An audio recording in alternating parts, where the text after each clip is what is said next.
I don't see Sarah, but I express my All right. appreciation. Yeah, Everyone. we can go ahead and start. So thank you, Okay. everyone. Again, I am Leanne Wynn, and I'm going to be the moderator for the Minds on Track. Thank you again so much for joining us. We have 3 sessions this morning. Each person is going to have 20 minutes to give their presentation, followed by a 5-minute Q&A, and then we'll have a 5-minute break. So without further ado, please welcome our first speaker. Thank you, John. Okay, thank you, everybody. I really appreciate the torture of putting me into 20 minutes, but that's okay. I think I just wanted to preface a few things about this title because it does deal with 2 terms, myths and facts, and in this 21st century, sometimes both of those are a little overlapping in many respects. But I want to mention a couple of very positive things that have to do with basically not only my life, but my career. And that basically is the importance of estuarine study and marine sciences. And the US EPA's National Estuarine Program is significant. Long Island is certainly unique, and New York is unique in that, primarily from the New York Harbor, New York Bight, the Peconic Bay, Long Island Sound. And the only portion that wasn't included in the federal program, but is influenced by it, is the South Shore Estuarine Reserve. And I'm going to talk a little bit about what we've been doing here at CERTCOM at Malloy College, and prior to that at Dowling College. The other aspect is something that seems to be a bit ephemeral. It does not exist anymore. It's a long-term, 12-year program. The New York Academy of Sciences did it. It was called Industrial Ecology. It had over 90 scientists and professional people involved with ecological concerns, and certainly in New York and New York Harbor, over 179, 180 additional participants over this 12-year period, 6 reports that are seminal. We're going to talk very quickly about 1 or 2 of those. The idea of our national park system, the first urban national park unit, Gateway National Recreation Area. It was definitely controversial at the time, but its creation has put attention to the concept of preservation in perpetuity for future generations of our natural and cultural resources. And Gateway, it was 26 years there as the Chief of Natural Resources, and that's going to link into our Long Island discussion here in a minute. And then CERTCOM, the idea of a center for environmental research and coastal oceans monitoring, the M word. And that there's 3 parts to this 20-minute presentation. The first is about the idea of the importance of monitoring. It's usually, excuse the expression, but the bastard child of scientific research. It's the first thing that gets cut. It's the first thing that doesn't get understood. It's the first thing that gets, in many respects, misinterpreted. And as far as data coming in, it happens consistently. And though this presentation doesn't get into that, the idea of statistical analysis is really important. And it's really not a big part of the lexicon that goes on in discussions dealing with natural resource management and ecosystem-based management. I'm going to talk a little Long Island, from Brooklyn to Montauk. That is Long Island, tip of Brooklyn, tip of Montauk. I'm going to talk a little bit about its relationship to the compatibility to what the monitoring and programmatic activities have been in the one portion of Long Island, Great South Bay, which was not included in the federal program, but the South Shore Estuarine Reserve Program on the New York State Department of State, and talk about some of the accomplishments, major accomplishments there, seminal accomplishments, and then also the idea of how we determine ecosystem health, ending up with the end of the non-crisis map for Long Island dealing with its natural resources. So let's make sure that yes, okay. So all of you know of this report. It was a spectacular report. It was inclusive. It had a tremendous input of individuals associated with Great South Bay. The plan it was a draft plan. It was a comprehensive management plan. It was being implemented. And it's been worked on for the past 2 decades to get it updated and upgraded. And it's kind of the paradigm for what I believe to be the concern We have plans. Plans are meant to change, just as we talk about changing climate conditions or changing meteorological conditions. And being an ex-meteorologist for the US Navy, a hurricane hunter, flying around in hurricanes for 3 years, I can tell you from the standpoint that the environment is changing. We need to continue to monitor to do this, to understand if those changes are unique or there's something that can be included in the overall alterations and variability in natural systems, which are highly variable, and especially estuaries. And one of the main reasons that we are so concerned about all of this monitoring activity and what it means is because it gets translated into decision-making for the numbers of people, 2/3 of the entire human population. It's up to 7.8 billion now, at 120 million new people every year globally. And we certainly have understood this from the standpoint of the pandemic, but on average, 10 days a year, every man, woman, and child in the United States has some kind of activity near the coastline, whether it's recreational or just an aesthetic aspect. And 80% of that US population lives within an hour's drive of the coast.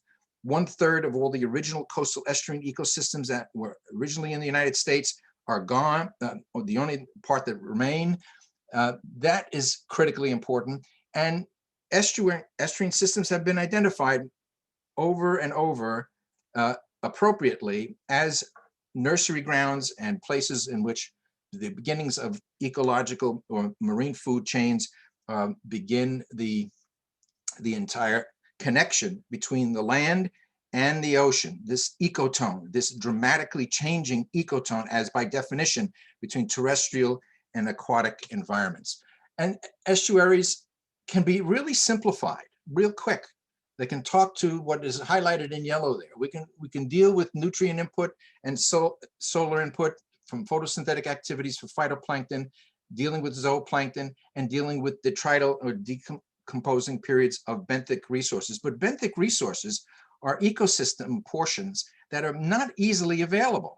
We see the veneer, the surface of the ocean. We don't get into the depths associated with mud flats and the entire sediment bottom portion of the nearshore ocean very, very infrequently. But part of the overall monitoring has to do with that, this kind of, as it says here, thermodynamic interplay, not only between the benthic portion, but air resources as well. And this air resource portion is going to come back quite a bit in the final portion of this little presentation, because we do not connect between air resources impacts and associations with everything from nutrient input to the idea of the benthic recycling and other processes that are part of the elemental cycles associated with the coastline. So as I mentioned, monitoring is always really the toughest aspect to maintain, because most of the time managers can come to scientists and come to research organizations and say, what have you seen? What is the purpose of the data collected in this past year? Well, you can't isolate a single year. You have to look at things that are based on trends. You have to look at things that are based on over long periods of time. You have to base on things that have multivariate analysis associated with it. You just can't take out the temperature. You can't just take out the pH. You can't just take out cloud cover or precipitation events. You have to include all of them, and that's what makes it so difficult. But it's been done, and it starts with inventories. Here's the Hudson River inventory, the largest one ever done, associated with everything from PCB work early on in the 60s and 70s, 1960s and 70s. I appreciate the person from NOAA saying 1970 was ancient. That's okay. 1970s was, I guess, associated with that, but a lot of the beginnings, the seminal work associated with inventorying you can't determine changes unless you know what the baselines are. So here it is. These are the types of inventories that were done. There was the Mussel Watch program in New York. That was an international, a global aspect, dealing with monitoring of bivalves and in relationship to contaminants, a whole panoply of contaminants. The Harbor Estuarine Program, the Conservation Management Plan associated with the harbor, the idea of managing PCBs associated with the New York Academy of Sciences industrial ecology program. This was 12 years of taking a look at the PCB contamination, which is still a relative concern in the environment, but you don't hear about it. You really don't talk about it. Everything talks about the end results of meteorological, or the end results, the right and left from median of the types of activities that are taking place. Quote, more hurricanes, stronger hurricanes, more sea level rise, lower sea level rise, all the things that have rate related and long periods of time for analysis. So we comprehensive plan in Peconic Bay, the idea of New England salt marshes. We didn't create the monitoring program, the interpretation of a healthy marsh. This has been going on since John and Mildred Teal wrote The Life and Death of the Salt Marsh. This is nothing new. This should be revisited constantly and brought in every discussion that takes place. Here's one of the results of the industrial ecology on PCBs. These volumes are there. And there is a history when we get to the idea of New York, not to be New York centric always, but it's an idea of the urban estuary. The Hudson River and estuarine system has had considerable amounts of attention. Everything from wastewater disposal, 1.4 billion gallons every day going into New York Harbor. And to their credit, to the credit of New York State, certainly, is the idea that under the SPEEDIES permit, State Pollution Discharge Elimination System, all of sewage treatment plants are at least monitored. So now you can have a constant monitoring program defining where there are discrepancies or any types of abnormalities, if you will, associated with things like nutrient input, like dissolved oxygen levels in estuarine environments. It should be the primary focus. People don't even look at it. And I've been to a considerable number of NGO, and I'm sorry for the terminology, but it is what it is today, citizen science. It is not science to just talk about it. The science is to interpret, analyze it, and bring it into the discussion. And generally it doesn't get in there, or it is ignored in many respects. Perfect example of this was Jamaica Bay projects. We worked on Jamaica Bay for a long time. Barry Commoner did the very first conference at Queens College, looking at Jamaica Bay. And one of the main things he said at the time, which was still is kind of, I use it to this day, he says, you can be incredibly conscious, dedicated, conscientious, and really care about environmental improvement and consider looking at all types of activities to help change the trend as perceived and still be incredibly wrong. And we have a host of activities that are impacting us now, everything from energy development, offshore wind, all of the types of things that are being looked at superficially, I believe, and that's a personal opinion. But the idea is that we need to dig deeper and more scientifically, and we need to use past monitoring data. Similar to a panel that was developed for Jamaica Bay, the Blue Ribbon Panel, looking at 2 years, the most intensive project looking at Jamaica Bay. And it was everything from inventory on finfish, on the idea of coastal bird populations and their implications. But here was the critical single chart that made a difference in the overall management of Jamaica Bay, which had to do with the tidal cycles that are basically removing any types of materials to build up marsh sediments. And this hydraulic draw out of Jamaica Bay, which was thought to be a 30-day cycle, was investigated through three sequential investigations, dye studies, tidal hydraulic studies, and indicated that no, it's only 7 to 10 days maximum. And that in itself it took 35 years to translate that into the Army Corps of Engineers and other agencies that wanted to do things like fill in Grassy Bay, dredge out portions of the bay, unilaterally deal with the overall elevation of the benthic region without having any input to this particular cause of why marshes may not be accreting easily within the interior islands, but they are increasing dramatically in the upper reaches of the bay. So this is, where does that information come? It comes into looking at environmental health. You have to really look at the factors that are contributing to the functioning systems. And it goes back to the inventory. The last time an inventory on phytoplankton or even zooplankton 1990s. These are things that should be done almost on an annual basis. We're doing it at CIRCOM. We're looking at phytoplankton, not for hazardous algal blooms, which are ephemeral and actually no real causative, and bloom because phytoplankton bloom. That's their function in coastal ecosystems, and it's important to look at them.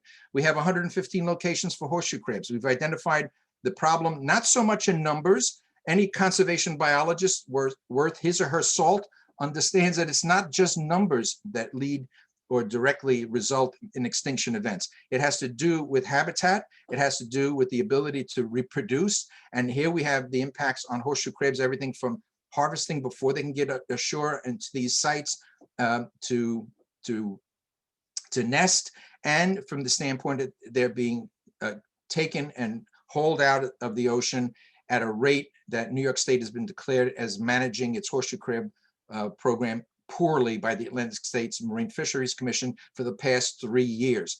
And it doesn't change. And our numbers do decline a little bit, but what's really impacting is that the loss of habitat at a rate that is 8 times faster than or larger than the individual rate at which the numbers are declining. So what is the purpose? You have to let the animals come in to breed. You have to maybe declare beaches that are isolated and cannot be developed.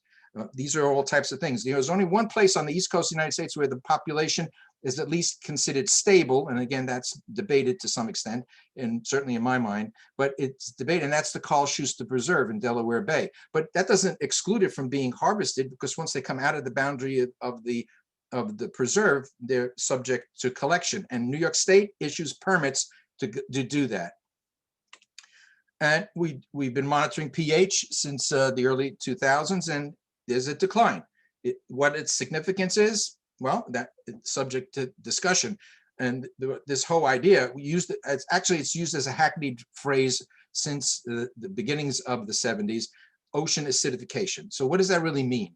Everything that's associated with ocean acidification and its impacts has to do with ex situ experimental work in laboratories. It's very difficult to do this and to monitor for pH impacts in situ. But we're taking a look at Great South Bay, and here's the decline. In spite of the break open from Sandy, all of these types of things are long-term monitoring programs. And there were programs, and I'm just not picking only on Suffolk County, but there were that had to do with the monitoring. Suffolk County had a wetlands management work group. They had a Suffolk County Vector Control and Wetlands Management team. All of those don't exist. One positive thing coming out of this long-term trend occurred back in 2008. It had to do with water quality monitoring, and for the first time, a ban in sewage discharge into the South Shore Estuarine Reserve. So again, not on a federal program, on a local level, and on a state level, but again, it based upon upward of 9 to 10 years at that time data that is now up to 20 years in data collection, and should be part of the discussion. There was a draft wetland stewardship strategy, never made it past the draft, and that was in 2010. But here, for the one issue that has kind of interested me for the past 5-6 years, has to do with this paper produced in the Journal of Coastal Research.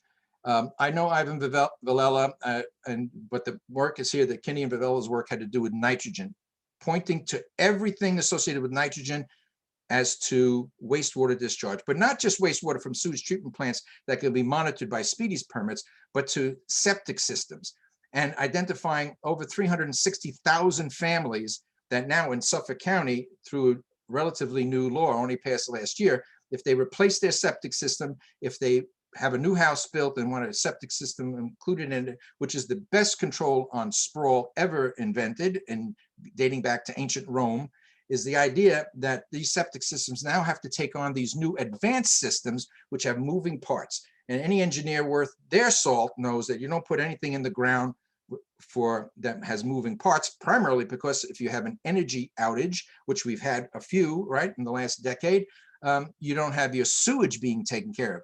I lost power for 18 days under Sandy, but I always had my wastewater because I have a septic system, which I maintain, which should be a public interest situation in itself. As a matter of fact, the EPA for decades argued that, and this goes back to 1984, that septic systems should be the main place to receive our wastewater as a wastewater treatment facility.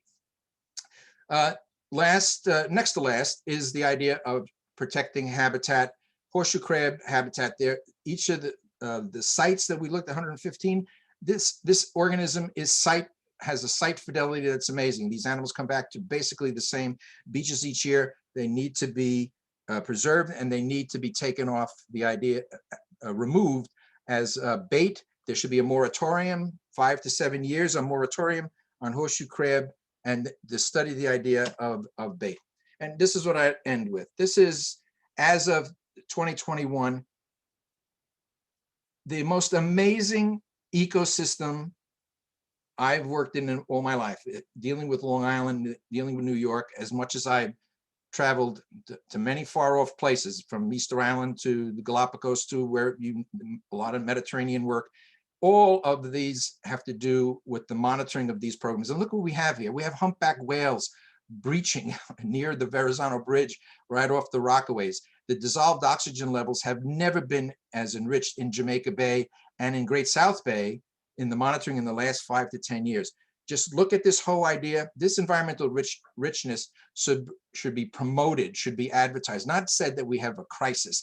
Every time you read the paper, this is what you see, a crisis. You don't see the positive aspect of these natural resources. It's up to educators to do that. It's really up to educators to do that. There is no crisis in coastal environments on Long Island. And I will leave it at that. But again, we have to go back, use history, take a look at things that have happened in the past and try to learn from them, and use the paradigm of coastal environments as being the nursery grounds, not only for the organisms that we depend on in the nearshore ocean productivity, but for you and I. Thank you. Thank you so much, John. Great job, John. So again, John Tanacretti from Malloy College talking about our coastlines under siege. Thank you so much. We have a few minutes for questions. John, I don't know if you saw that there is a comment in the chat box, if you want to comment on that. And also, if anyone has a question, feel free to go ahead and raise your hand. Okay. I can't see the chat box, so maybe so. So if you, at the bottom, if you click chat. Got it. Okay, here we are.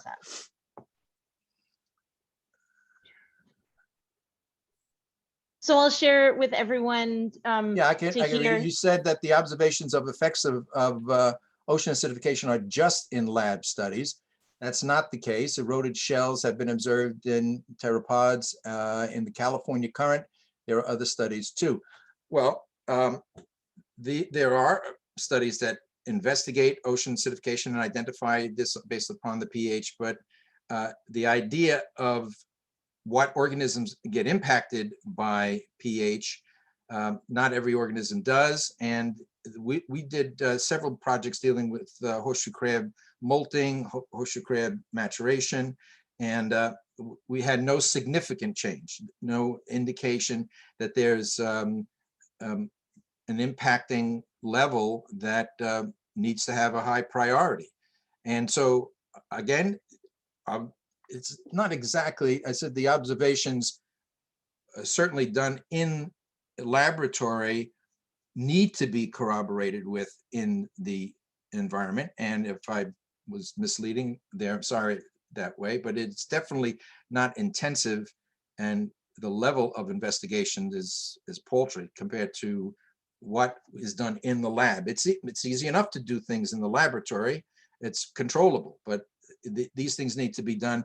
If the NOAA statement of the decade of the oceans, this should be a high priority. If this is something that has any level of significance, pH is a significant, certainly pH in any physiology is really important. Chemical reactions are important, depending on what kind of chemical contaminants may be going in the nearshore ocean. So there's a whole area. Just before I retired in 2000, there was a major influence on the endocrine disrupting and hormone mimicking compounds that come out of wastewater into, and that has not received the attention that it really needs to get, because it's a very difficult area science. It needs a comprehensive work like the New York Academy of Sciences Industrial Ecology 12-year project. It needs that type of activity. Maybe with all of this money coming through that's been allocated now in response to the pandemic, maybe there can be a niche of some project activity in there, but it needs to be from a consortial, a colloquium level, not just an individual paper, 1 or 2 papers here. You can't take 1 or 2 papers and use that to develop management plans or activities. Thank you. And we have 2 other questions in the chat box. We'll start with one. Does the DEC have an advisory board that you can join to assist in directing them? No. Okay. Okay. Doesn't exist. Thank you. That I know of. And then we have another one. What has caused the increase in the amount of dissolved oxygen? The increase in I think that's a good question. I think the last 2 years, if there are any example, and this is just hypothetical, water quality has been incredible these last few years because the entire attention has been to that we've got this evil nitrogen pollution coming out into the bays, and it's based upon septic systems here in Suffolk County. And yet most people have been home. Most people have been using their septic systems much more than they would normally in a non-pandemic situation.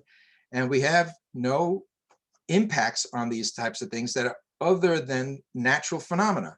Like the idea of every time you see a fish kill, they identify that as, well, it's nitrogen pollution from septic systems. And that's inaccurate, if not only wrong. There's absolutely no attention to that type of that's a natural phenomenon in many respects. It's a carrying capacity program activity, and the programs that have to look at that has to do with fisheries, has to do with what type of development takes place along the shoreline, and some things that are that may bloom or have impacts. Like there was a whole big discussion just recently about Vibrio, bacterial contamination associated with certain fish. There are background levels of tons of bacteria. The microbiological biome associated with organisms is very, very diverse. And if it was Vibrio cholerae, then you'd have a problem, cholera. But even that has to deal with terrestrial influences and even the large scale volumes of wastewater. So I don't have, I mean, photosynthetic activities are natural portions of these estuarine waters, and dissolved oxygen has always been rich. As a matter of fact, it's been top and bottom. Even before the inlet, we've always got not quite super saturated, but above 6 or 7 milligrams per liter in dissolved oxygen at surface, and 5 or 6 milligrams per liter on average in bottom areas. Are there times when these vary? Yes, that's the whole idea of tidal cycles, the whole idea of time of year, seasonality. So once you consider that, the overall picture is that the trend is improving water quality, and it just is part of that may be, certainly in Great South Bay, the idea that there's no short dumping from boats. They have to pump their boats out. And the #1 recreational activity the last 2 summers, and I can see right out my window here, has been the boats going out. You can't fly in a plane, you can't get on a bus or a train, you can't drive your car anywhere, you get on your boat. Nobody bothers you, and they're all out there. And right out here today, just this morning, 4 boats right in front of me here went out, out either recreating or enjoying this beautiful sunny weather. Well, thank you very much. And that was our very own John Tenacretti from Malloy. And thank you so much for sharing with us. If you have any other questions or anything, please feel free to go ahead and contact personally. And in the chat box, I'm just going to put the link. If you are going to stay on for the next session, all right, please, by all means, go ahead and stay on. If you are going to be hopping over to the hands-on to hear all about NYC H2O, the link is over in the chat box. And again, we'll just start in a moment to give people time to switch back and forth. Again, thank you so much, John, and everyone joining us. Take care, everybody. Be well. Thank you, John. Great. Thanks. Take care, Meryl. Leanne, how do All right, hi, and good morning still to everyone. Thank you again for joining us over here on the Minds on Track. All right, right now we are going to be joined by Owen Foot, who is from the Gowanus Dredgers Canoe Club and talking about celebrating shorelines as a COVID response. Thank you so much. Good morning, everyone. I had hoped Brad Vogel, the captain of the club, was going to join us, but it looks like he might be focused on other things. I am going to share my screen and hopefully, give me 1 second.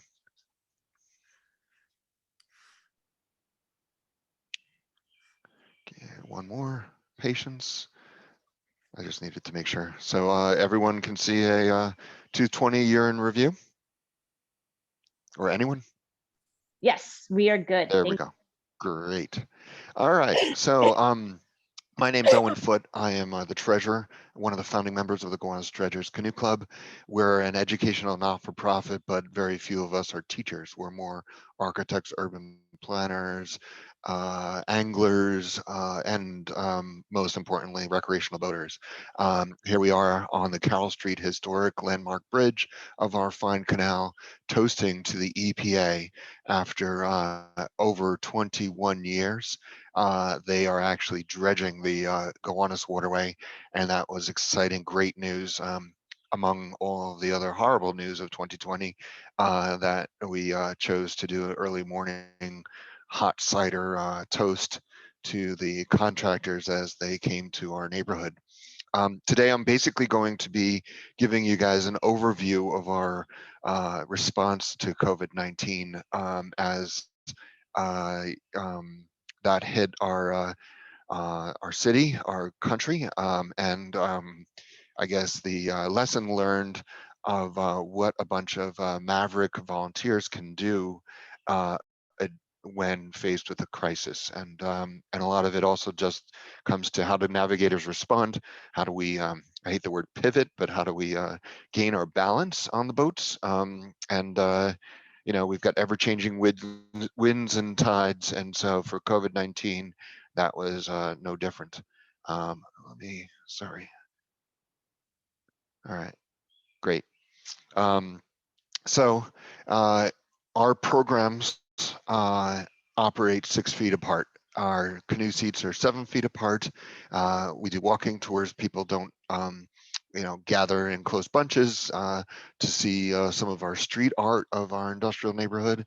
And then there I am on your right with a praying mantis on my arm. This slide is shown with a thumbs up because what did happen without having the population that we normally had in the city of New York last year, I'm estimating as an urban planner, perhaps we had 3 million less people, and that's 3 million less people using water during rainfall.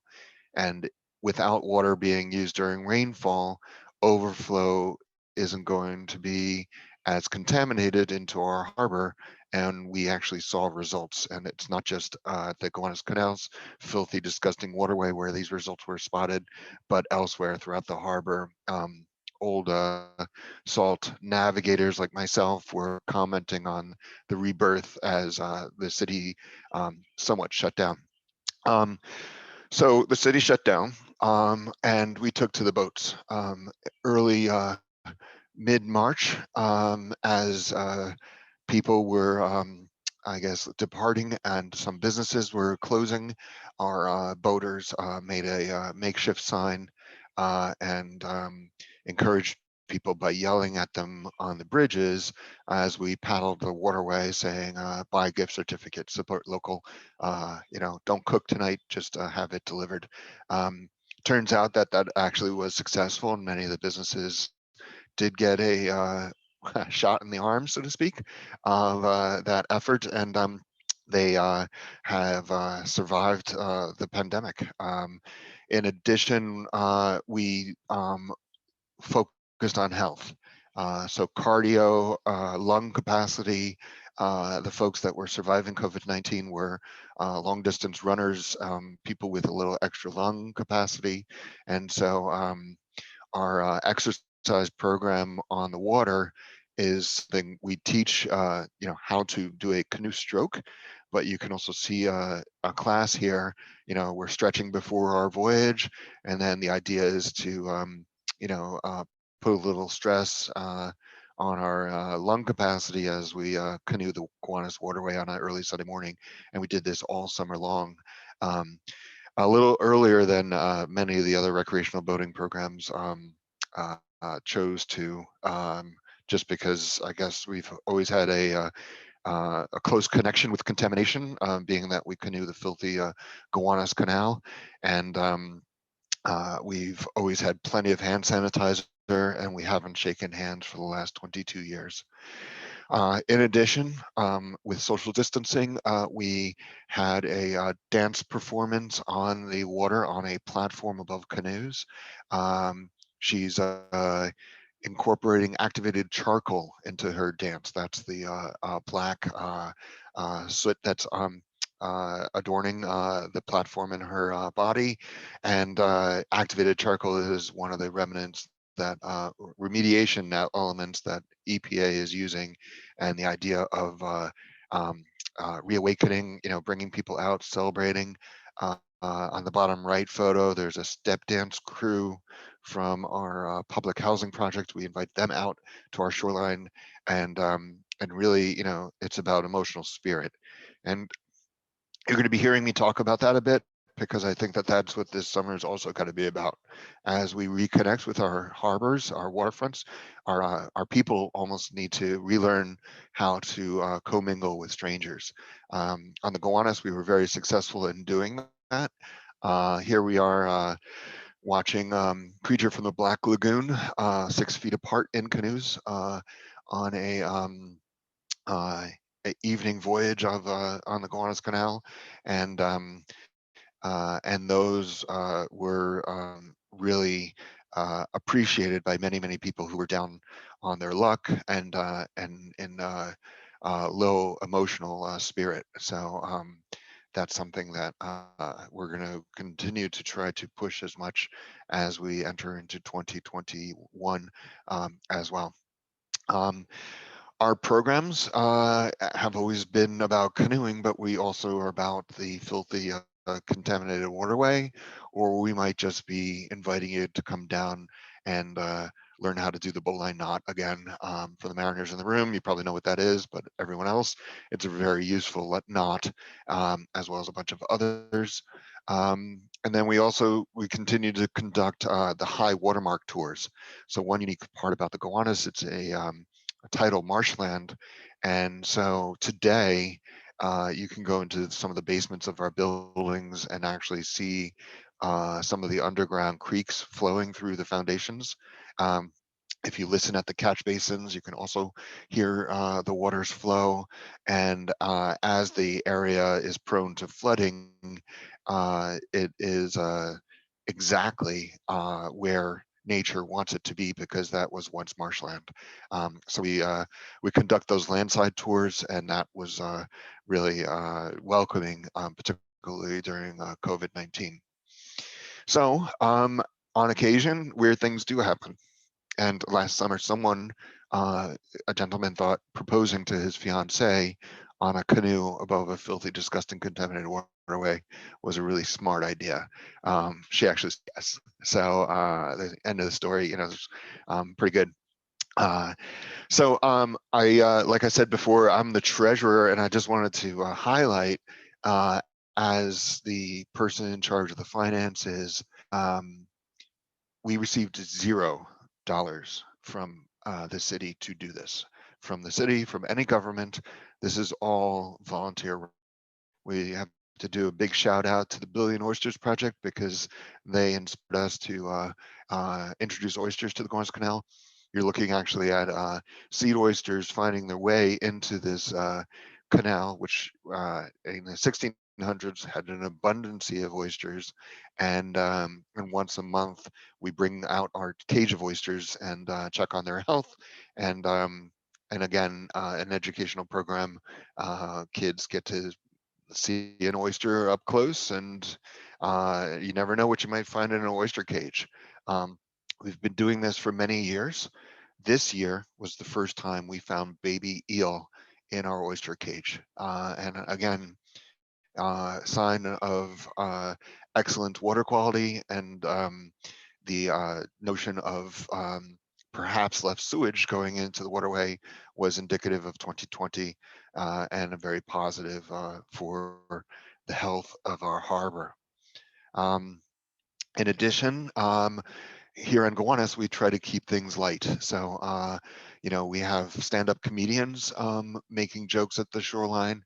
A few characters come down once in a while. This was during our trash collection event near Halloween, and so sometimes they dress in costume, and really, can just sort of see, in contrast to the industrial nature and history of the waterway. This past summer, we also invited folks to come down and listen to music. We sold tickets on different bridges, so you basically had to wait for the band to come to you. But this was I guess, 20-piece brass band on canoes and a floating platform tug by canoes.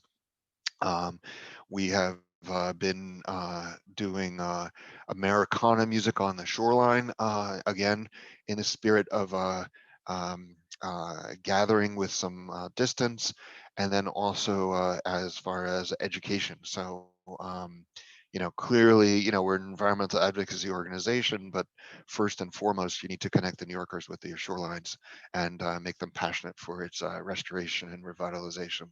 And certainly, this musical performance was a knockout and well received. Um, we also have celebrated cultural celebrations. So Dia de los Muertos had a landside activity of remembrance for the dead last um, October, and we hosted that both on land and then also by canoe. And then in the neighborhood, we also have some artists that were hard hit.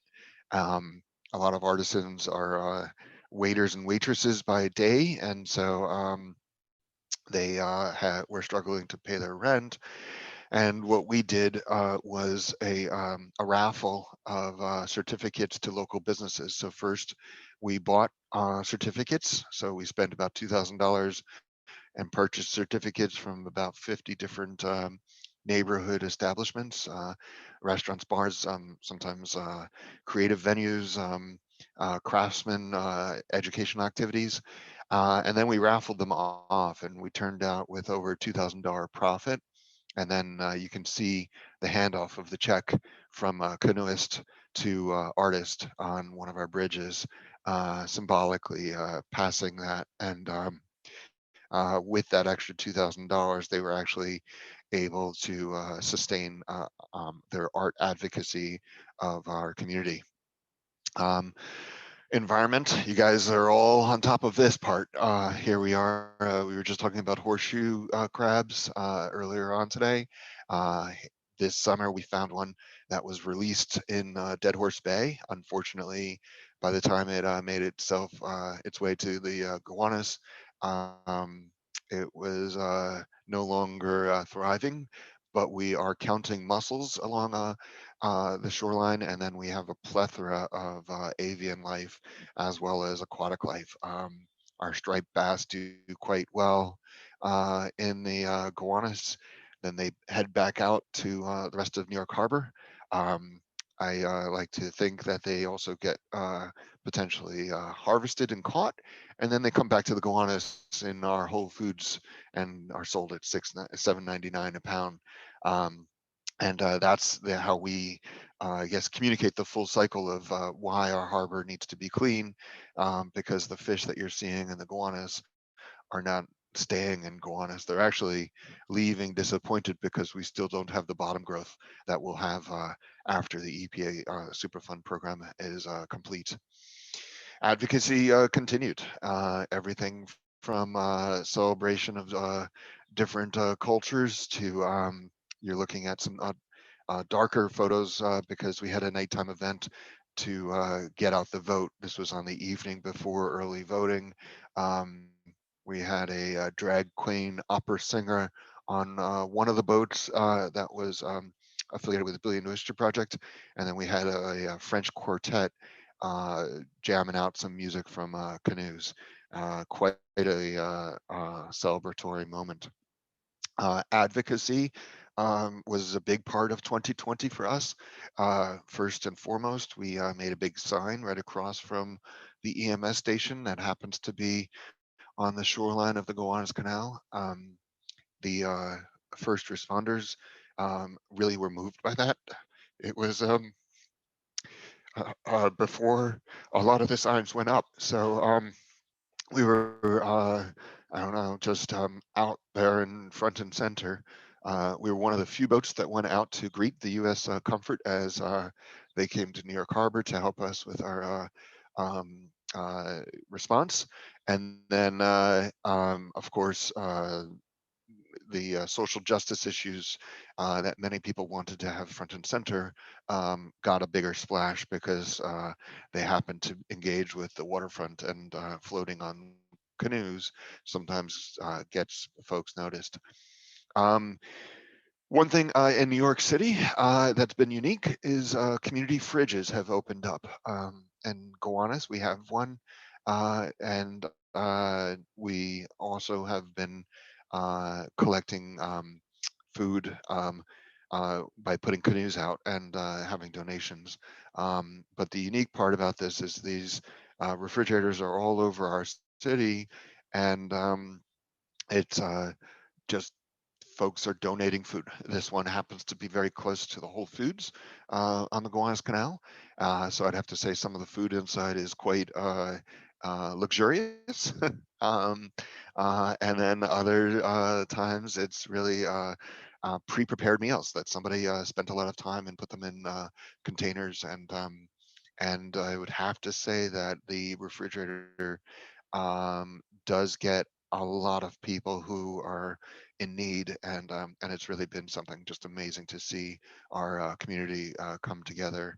And you know, we're just getting noticed because we put the canoe next to it, and that's so sometimes canoes don't need to get wet to make some noise. Um, we we call ourselves the Gowanus Dredgers Canoe Club, and EPA is out here dredging today. And they're doing that because people were, I guess, courageous enough to put their hands in contaminated waters starting 20 years ago. I would have to say some folks have been critical of us in the sense that it is contaminated water, and perhaps we shouldn't be using our waterways until they're actually crystal clean. But on the other hand, if you actually canoe with us, you may be seeing some of the things that entered our harbor during the last rainstorm. Um, and believe it or not, people have been starting to pick up trash from city streets because they know the next time it rains, it's going to find its way into the Gowanus Canal. One thing unique about the Gowanus Canal compared to the East River, Hudson River, Harlem River, Bronx Rivers is it's a very slow-moving waterway. So you do get to see the trash. You get to see the contaminants as they bubble to the surface. Compared to some of our more turbulent waterways where it's just hard to spot. It's still there. It's just not as easily spotted as it is when you canoe with us on the Gowanus Canal. Um, I just wanted to close with some good news. As of yesterday, we received barriers to take over our cul-de-sac street end at the shoreline. So we currently have a walking surface at the water's edge, and we're now taking over our street to encourage folks to come down to the Gowanus Canal and make it their own. This afternoon, we're actually starting at 3 o'clock, doing a dance-off party in the street, a little bit of a sort of coming out and rediscover our streets again in the city of New York. And I encourage all of us to start to think of that again, just socializing with strangers. We've been stuck in pods for over a year. I would have to say there's been some, I guess, problems with that in isolation. And so just taking over a street, putting up a bunch of tables, inviting a bunch of people to come by with who have different, I guess, ideas of what to improve. We've got folks out there that are going to be discussing about helicopters in Brooklyn and the sound and noise pollution, and other folks that are going to be out there talking about ranked choice voting, because that's a big thing, and a bit confusing for some people as to being able to vote for more than one person to be our next mayor. Anyway, I think I'm a little over time, so I apologize for that. And I'll open it for questions. I'll stop sharing, I guess. Stop share. Hopefully you can see me. Yes, thank you so much. Thank you so much. And it was really great to visually, really see the resilience and the work that's been going on. Thank you. Does anyone have any questions? Like Owen said, we have a few minutes for some questions or comments.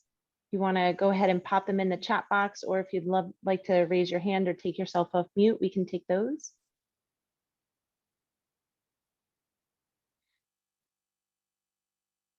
Your respectful silence of thought. Oh, Lisa has a question. Okay, quick question. Was what you were talking about at the very end about opening up a street or areas in poorer neighborhoods so that other people can come out to the store? Because quite frankly, there's so much more open up on the New Jersey side than there is on the New York side. Yeah, so New York recently launched a new program that allows community members to take over their block. Some streets qualify, others don't. For example, we wanted to take over the historic Carroll Street Bridge that we opened with, and Department of Transportation said no. That's too heavily trafficked, for vehicles. But if you have, at least in New York City, a low volume of car traffic on a street, and you have the wherewithal, they delivered French barricades with big signs saying no cars allowed, and then it's just a question of programming. And like I said, this afternoon we're at a big dance party, so it should be a great way just to celebrate and get outside and enjoy the urban outdoors, as well as on occasion pull oysters out of the Gowanus Canal, or even just explore our shoreline to discover what's a weed versus what is indigenous to our canal, and then also what's unique. So the idea of using the street for the community is what has just now launched in the city of New York. Thank you so much, Owen, for that. And we have another question. It's actually in the chat box from Amanda. Do any of the boaters have concerns about canoeing in unhealthy water? And if so, how do you reassure them? Absolutely. For over 22 years, we've been talking about washing hands, proper hygiene. Like I said, we haven't shaken hands. We've always done an elbow bump. But most importantly, the knowledge that water quality in the city of New York is not good in many, many waterways. The lake in Prospect Park gets tested for E. coli as part of our harbor-wide community testing program. For those that don't know, there's a harbor-wide water quality sampling program that's done once a week, and consistently they have dangerous levels of E. coli, despite having kids and parents all around that lake. Primarily, it's from geese poop and not human waste like our E. coli. But the reassurance isn't really, that we want them to canoe on healthy waters. We really want them to know that the waters are unhealthy, and perhaps the next time it rains in the city of New York, they'll skip a shower. So it's not for everyone. I've got to tell you, my wife hasn't canoed with me since she saw the dead rat that must have come out of one of our sewage overflows during a rainstorm. And so like I said, it's really for we don't try to convince. It's more just we tell them the scientific aspects of it. Thank you so much. And again, thank you, Owen, for answering these questions and for sharing everything with us. And thank you everyone for viewing and for joining us. And again, next up, we're going to have our last session. So if you're going to switch over to the hands-on track, this is a time where you can go ahead and do that.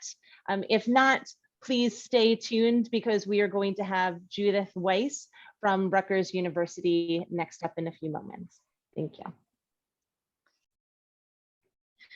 So hello and good morning, everyone. And again, thank you so much for joining us for our Minds on Track for our NYSMEA conference. I'm Leanne Nguyen, and I'm going to be the moderator for this session again with Judith Weiss from Rutgers University, talking about how are tidal marshes coping with the sea level rise.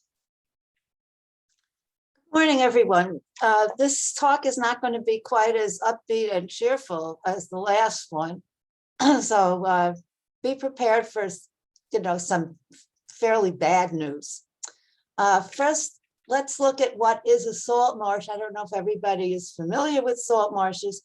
We have an aerial view here on the left and a ground level view on the right. Salt marshes are wetlands that surround an estuary being coastal waters where fresh water is meeting salt water. Salt marshes are special in that there's a distinct zonation of plants.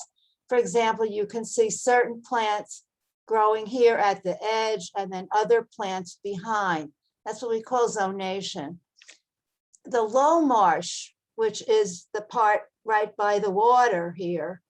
Can you see my pointer as I move it around? Yes. Okay, good. This is flooded twice daily. Every time is high tide, these grasses are underwater. This low marsh is dominated by a smooth cordgrass we call Spartina alterniflora. This is highly unusual kind of grass in that it lives in salt water and has special adaptations for doing so. Most other kinds of grass would die quite quickly in salt water.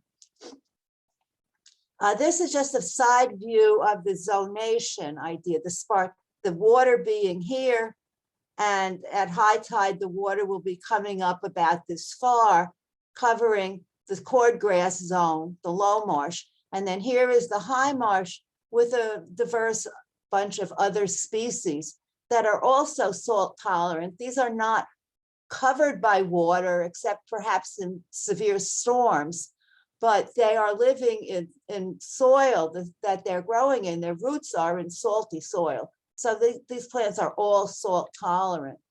Looking at the Spartina, it's very interesting. I mean, this is regularly underwater. It has to deal with not only salt, the salinity, but it has to deal with the soil that it's growing in has very low oxygen. So it's got salt glands in its leaves. And if you see little white flecks on the leaves, these secrete the salt. So they're taking up the salt water in their roots, and then they're getting rid of the salt by eliminating it through these glands in the leaves. It also, this plant has special tissues that transports oxygen down below to the roots. I said before, the roots are living in very low oxygen water. So it's providing oxygen to its roots with these special tissues.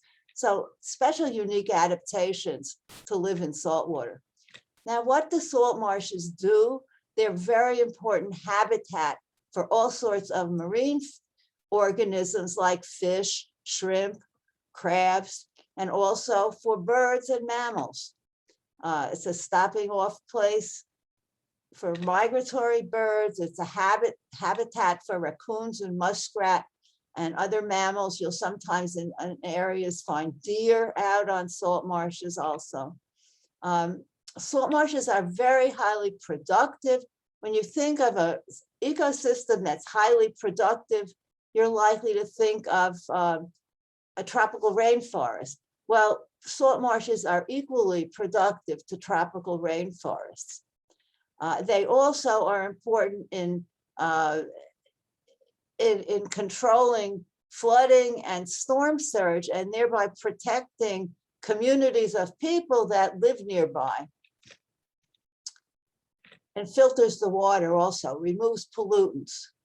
Looking at the buffer factor, coastal cities and towns that get battered by hurricanes and floods, if they have their a marsh between the town and the water, they are protected, not 100%, but they will have less wind penetration and less wave strength.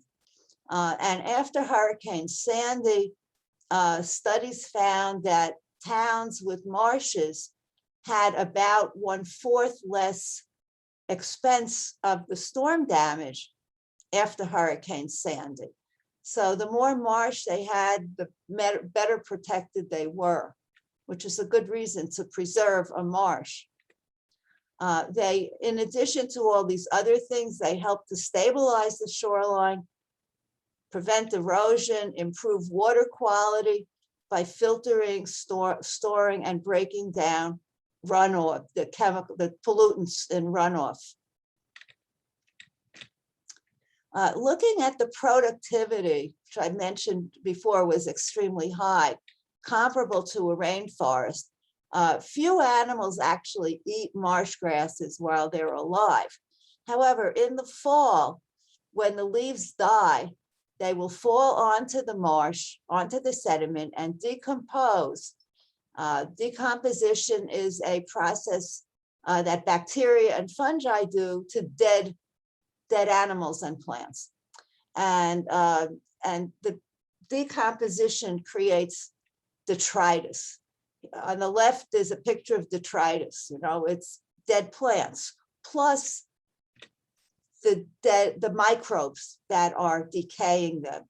Now, this detritus is eaten by a bunch of organisms, small crustaceans, polychaetes and stuff, and crabs. So these are, this detritus is kind of the base of the food web. In a salt marsh, you get these amphipods and isopods and worms and stuff eating the detritus, and they then are eaten by fish and birds and mammals and so forth. So you have the food chain working that way based on detritus in a salt marsh. Some important animals in the marsh, we have ribbed mussels shown here. They produce these threads called byssus threads that attach to either grains of sediment or may attach to the roots of the plants. And these help bind the sediments together and reduce the amount of erosion that take place. So they are performing a very important function by binding the sediments together. There's a variety of different crabs we find in salt marshes. Perhaps one of the most important ones are fiddler crabs, which can occur in fairly large numbers that dig burrows, as you see. And their burrows can also help the marsh grass because they're a way of getting more air down there to where the roots are when you've got a burrow there. And then I've got horseshoe crab here. It's not really a crab. I'm sure most of you know that, but it's called a horseshoe crab, so I threw it in here. Then we have a bunch of fishes. The main fishes that are the most abundant in our area in salt marshes are on the top. This is the killifish or mummychuck, common killifish, mummychuck, silver sides, and sheep's head minnow. And then others that we find that are not quite so abundant would be sticklebacks, winter flounder, and pipefish. Pipefish you see here is a close relative of the seahorse. You can kind of see the same head structure. And then other fish will migrate through. Striped bass and bluefish will be migrating right by the salt marshes as well. And then there's all kinds of birds. I'm not going into detail, but you know, birds are highly abundant, and you know, birders are always seen around salt marshes because it's a very easy place to go to spot interesting birds. So we've got a very important habitat. We've got protection for nearby towns and communities where people live. Now, what problems are salt marshes experiencing? I mean, years ago, centuries ago, salt marshes were not appreciated at all, and they were filled in. So we have the 3 airports, for example, in the New York area were built on former salt marshes. Most of Lower Manhattan was built on former salt marshes. Now we know a little bit, we're a little smarter, and we're not doing that anymore, not much anyway. And the biggest problems that are happening are a combination of subsidence, which is where the whole level goes down, and that's happening. At the same time, the sea level is rising. So we're having 2 problems that intensify each other, so that the water is rising because of climate change, because of excess carbon dioxide and other greenhouse gases. And in addition to the climate change, we have the problem that the level is subsiding also. So you've got a double whammy here. And for example, to look at Jamaica Bay here, the red is showing you the salt marsh level in 1951. These are islands. These are marsh islands. Here's the perimeter of Jamaica Bay, and here's a whole bunch of marsh islands in Jamaica Bay that used to be a lot bigger, or at least somewhat bigger than they are now. Here's a bunch of islands that really shrunk a whole lot. They shrunk because they were subsiding and the sea level was rising. Why would they subside? Well, that has to do with the geology of our area. And in order to keep up, a marsh has to get new sediment, new soil to build up its elevation. And if it's not getting enough new soil, it's not going to be able to keep up. And this is not true only of Jamaica Bay. It's true of most of the marshes in the New York, New Jersey area. Here we've got sea level rise. I'm sure you're all aware, sea level rise is because of 2 major things. One, which used to be most important, is that as things get warmer, they expand. So that's called thermal expansion. And secondly, which has now become, in the past decade, become a more important factor, is the melting of glaciers and sea ice. And so the rate of sea level rise has been accelerating.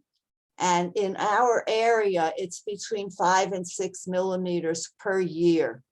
So that's doesn't maybe seem like a lot, but if you think about it for a while, you realize that it is a lot, and it will become more and more as the years go on. It continue to increase its rate of sea level rise. Now, what's a marsh to do? It's an intertidal ecosystem. What's it going to do in the face of sea level rise? It has 2 options. It can either increase its elevation to keep up, or it can migrate inland.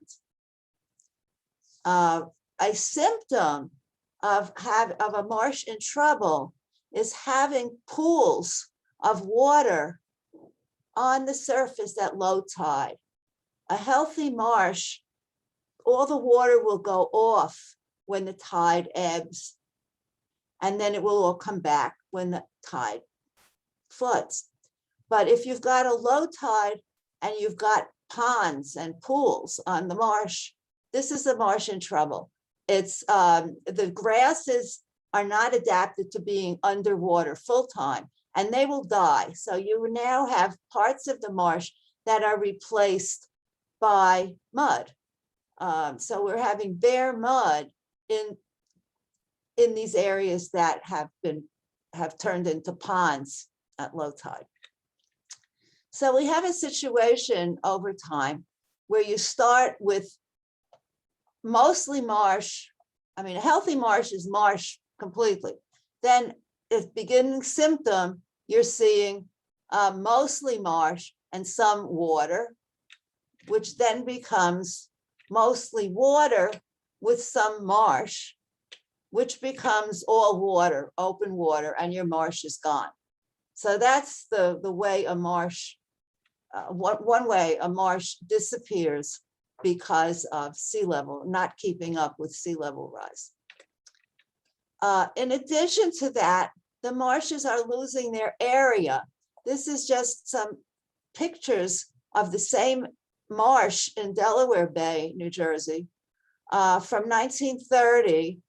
And these red dots are in the same places in both pictures. And this is what it was like in 2015. So you see the marsh has receded. So you are not, you're having less marsh over time. The edge is moving back. Here's another example in New Jersey. Over a shorter period of time, we're going from 1995 to 2015. This is only 30 years. This is where the marsh was in 1995. And this is where the edge is in 2015. Probably by now it's gone back a bit more. Rutgers has a field station here. It's not going to be that much longer before they're going to have to abandon this field station because the marsh keeps shrinking. If we look at how are the marshes doing in terms of elevation, there is the way this is measured is with a thing called the surface elevation tables. And these are able to measure how, here's a sort of a slice through the marsh. We have the elevation being affected by new sediments coming onto the marsh surface. That will help it elevate. We also have processes whereby the plants are growing underground parts of the plant may be growing and expanding, and that may also help the marsh get elevated more.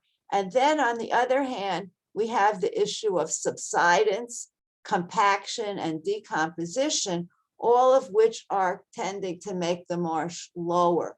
So these surface elevation tables will measure the new sediment coming in and how much it's losing by compaction and subsidence, and then you'll get the net either increase or decrease in the marsh level. And we looked at that. This was for a report that we did, the Science Advisory Board of New Jersey, DEP, did for DEP on marshes, the major marshes in New Jersey. And I gotta say, the marshes in New Jersey are not terribly different from the marshes in New York. And here is from the Meadowlands. And you see here the accretion rate, the subsidence rate, and the difference between them is the net elevation change. And we see here two marshes that I give a star, big star to, are substantially ahead of sea level rise. Remember, sea level rise is between 5 and 6 currently, but going up. It may be, this was from 2019. So it may in fact be 6 or over by this year. And the two marshes, by the way, are dominated by Phragmites australis, which is an invasive species that is generally disliked. But in the case of sea level rise, Phragmites is helping the marsh keep up with sea level rise. Looking at Raritan Bay, there was very little data, only 18 months of data that a graduate student got. And in Raritan Bay, 4 different marshes, they all were negative. So they all were sinking, not even keeping up the same, but they were losing their level, getting subsidence. Subsidence was much greater than accretion. Here's Barnegat Bay. Of all of these, we have 2 that are over 5, and I give them little stars, pretty little stars, because, you know, if sea level rises between 5 and 6, this we can say barely keeping up.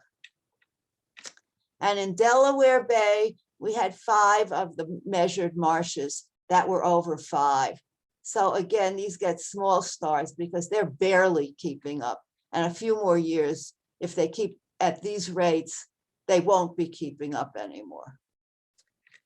So most of the marshes around are not keeping up. And the question is what to do. And if they're not keeping up vertically, they could move inland horizontally, as shown here. If there is open space behind them, here's time 1 and here's time 2. The sea level has risen. The marsh has moved back into the forest, and you'll see dead trees in this forest. They call them ghost forests. And the marsh is now replacing the forest as it moves inland.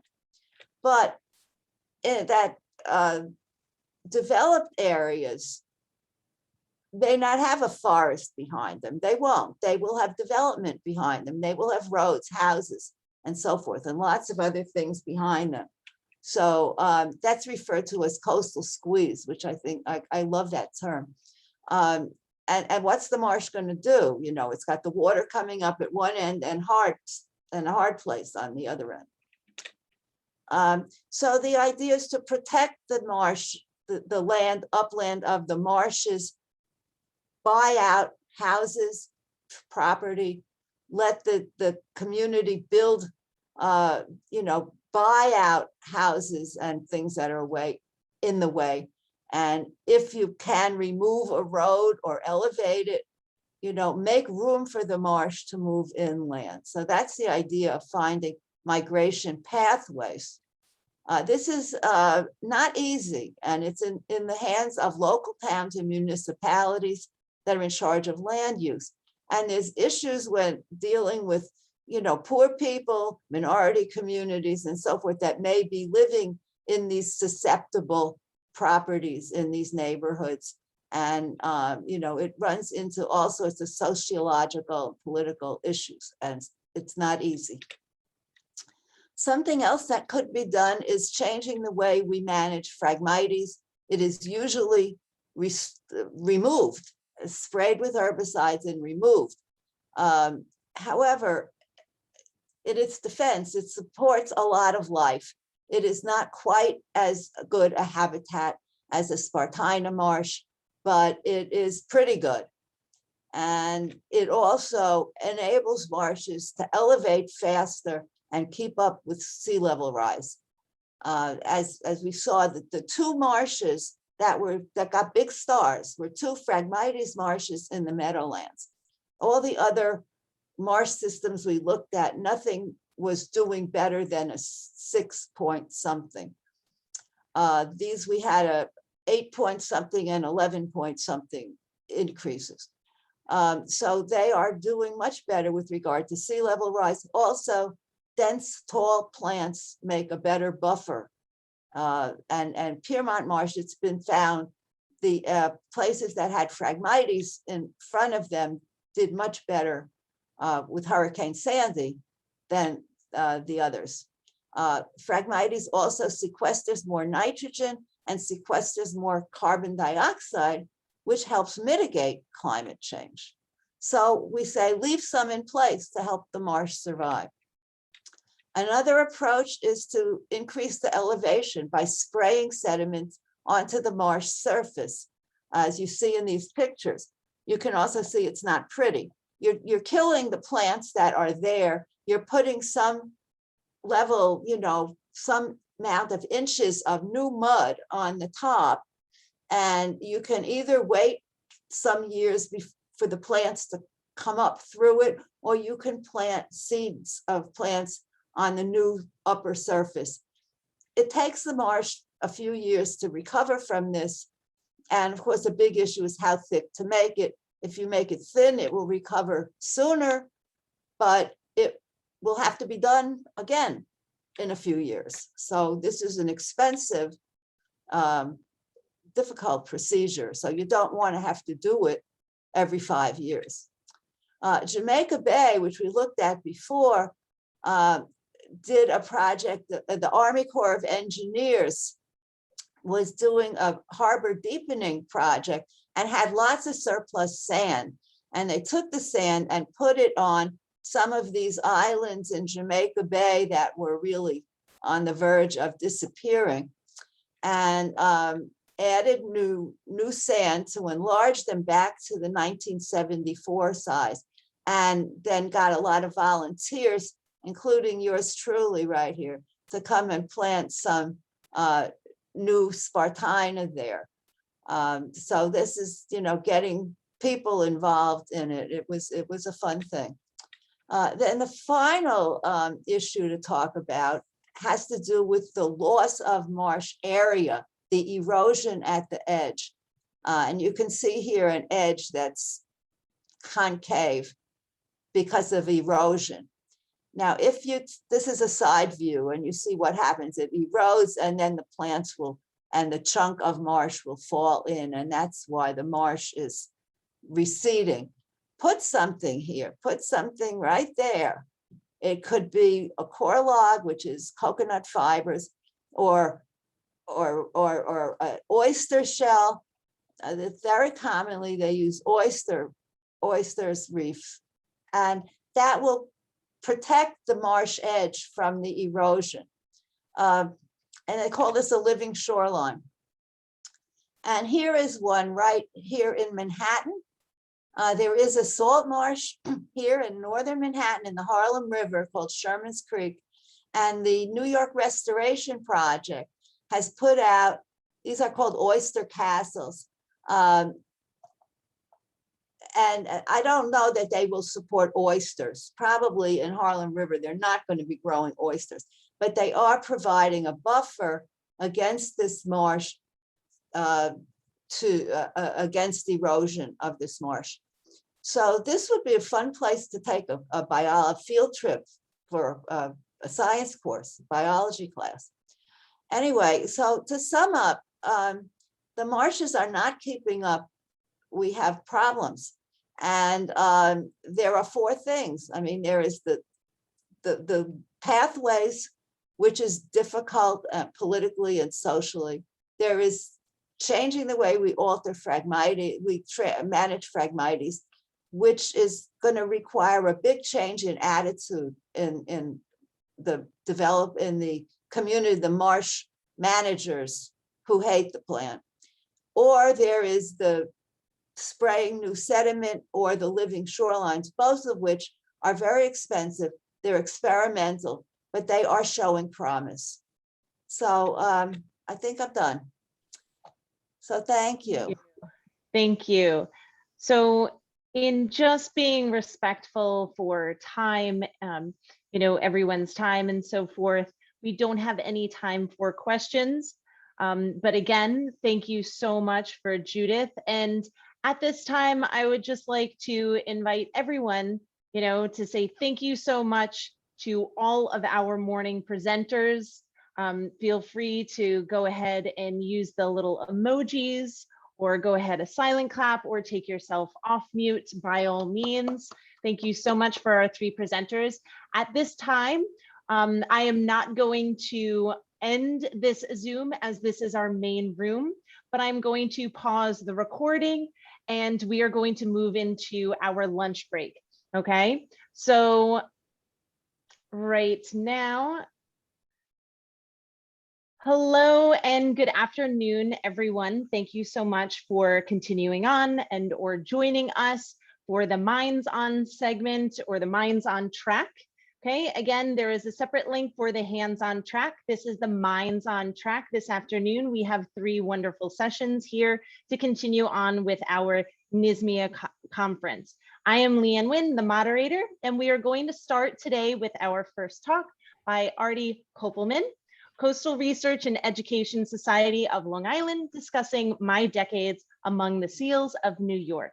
Artie, take it away. All right, thank you so much. I'm going to share my screen and talk to you.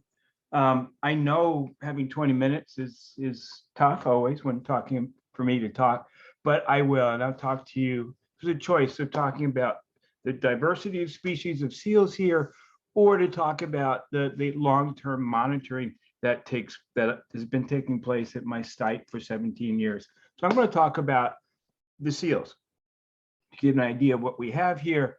And I thank you for letting me talk today. Whoops, let me make sure I can do this. There we go. So I am the president and one of the co-founders of the Coastal Research and Education Society of Long Island, and their senior scientists and amongst a whole bunch of other stuff that I do. We are a nonprofit research and education group. Our mission is to promote, foster understanding and stewardship of coastal ecosystems through research and education. And that's what we do. I'm involved in both research and education, and they are equally important. Maybe more so sometimes is the education part of it. So let me introduce you before I talk about the seals.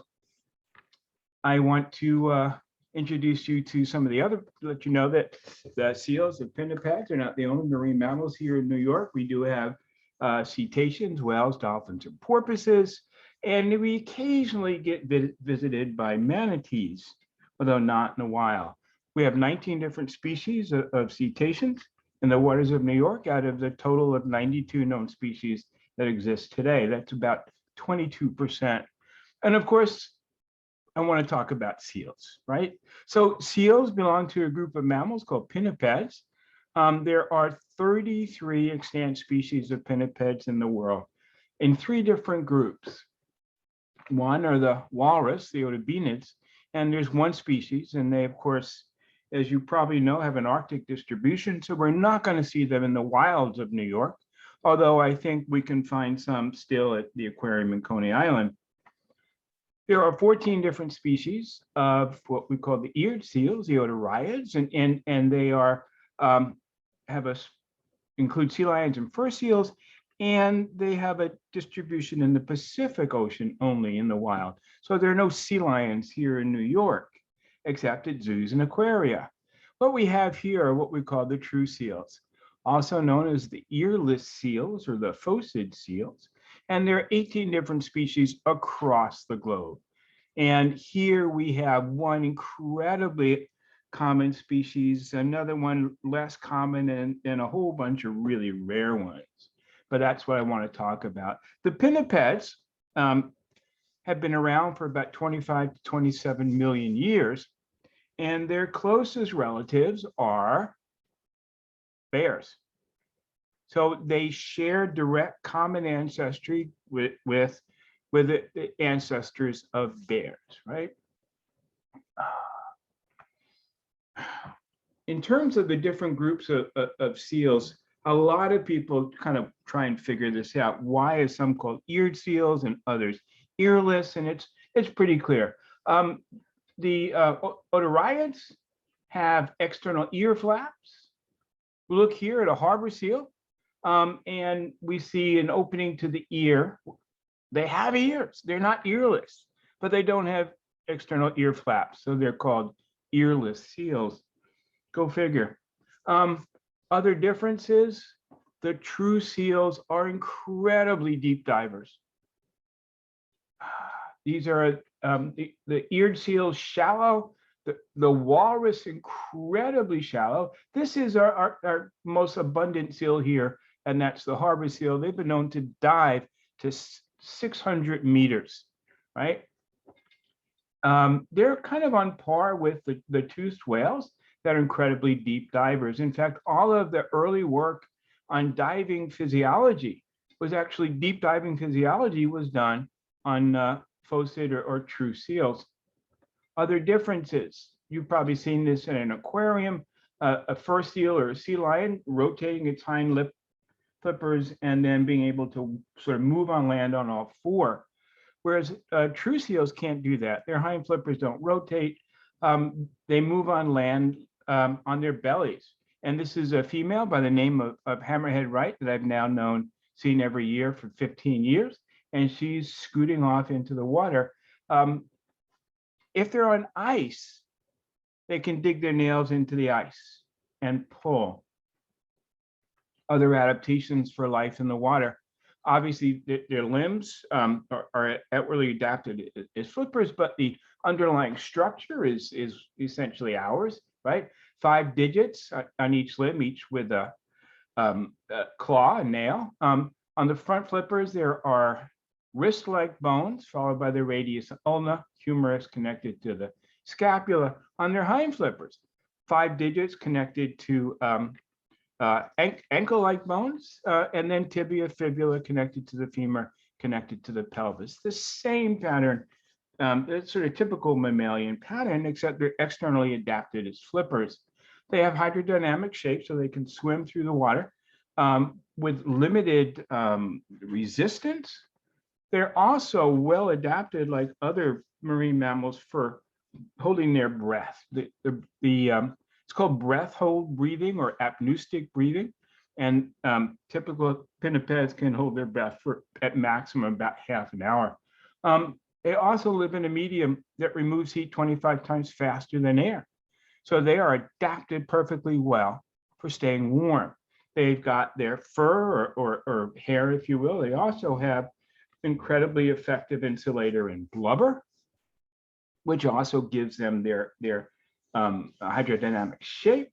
They also have this amazing countercurrent heat exchange system that we see in other marine mammals, except for polar bears and sea otters, that help them stay warm when they need to stay warm and help them cool off when they need to cool off. Another adaptation for aquatic life has to do with swimming and has to do with external genitalia. If you are a male seal, your penis should not be out because it's connected to a fairly rigid bone, should not be out while you're swimming.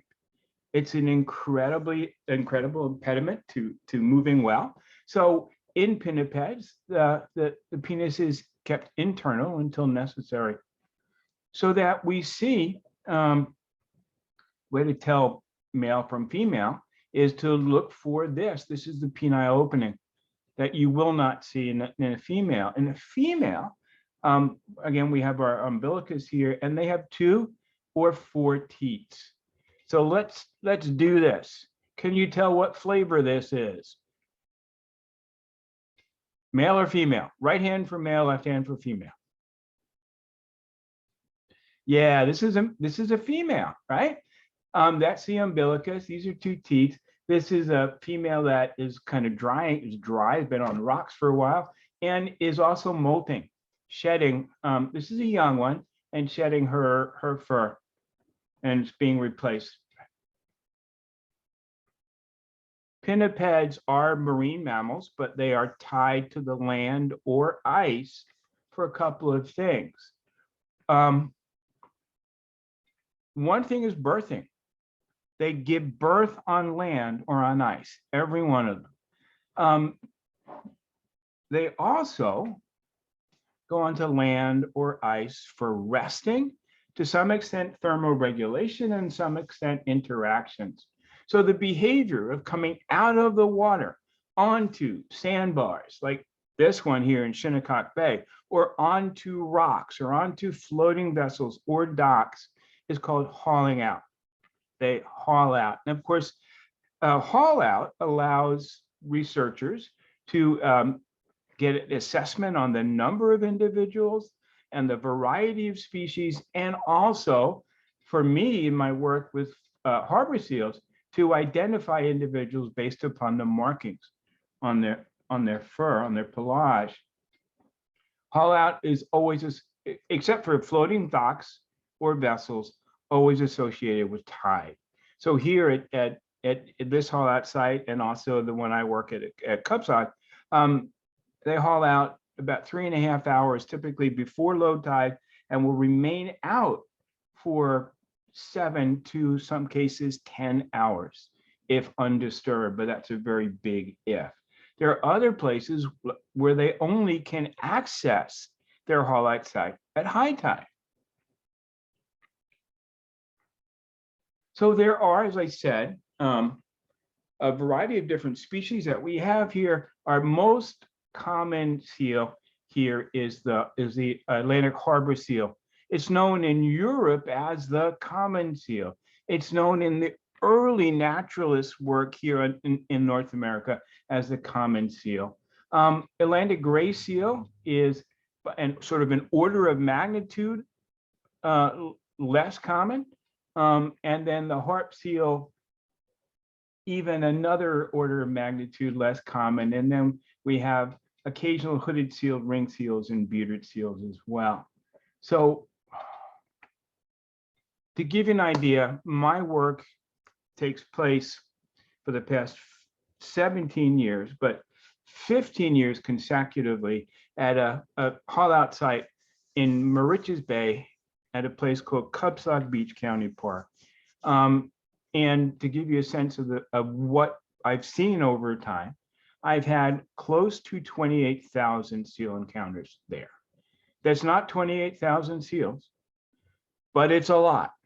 And for my work, 99.5% of the seals are harbor seals. 0.4% gray seals, 0.04% harp seals, and 0.04% are hooded seals. So orders of magnitude difference. It's still a lot of seals. To give you a sense of what it looks like over the course of the season, which is 7 months long, they show up sometime in late October, sometimes a little earlier, and I begin to do my counts in November. And the numbers increase fairly steadily until March, where they reach a peak, drop off in April, and drop back down in May. Now, the value for January this year was so low that it brought the average down quite a bit, although still within the same sort of range. So we're looking at mean monthly maximum number, mean monthly number of harbor seals per sighting, plus minus standard error. So early in the season, we'll see if maybe a few seals, and on sandbar. Later in the season, we might find a larger haul out. This haul out, by the way, is entirely opportunistic. No regular association between the individuals at haul out, none at all. A little later, we might see even more. This was one of the, this year in January, a fairly large haul out, our second highest for the season. And then last year, in early March, I had 218 seals hauled out. This is a photo from 16 different images that are stitched together. What's nice about being able to do this is I use a high resolution camera that lets me get close. And in fact, I'm able to identify species. For instance, this is a gray seal.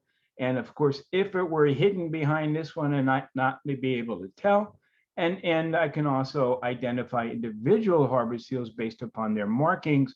For instance, this one is one I've been around for a while called, just a few years, open parens right neck, because of that mark right there. The work takes place here. This is the sandbar upon which the seals haul out. Usually for up until 2007, they used to haul out way up here on this end of the sandbar. In 2007, they moved down here.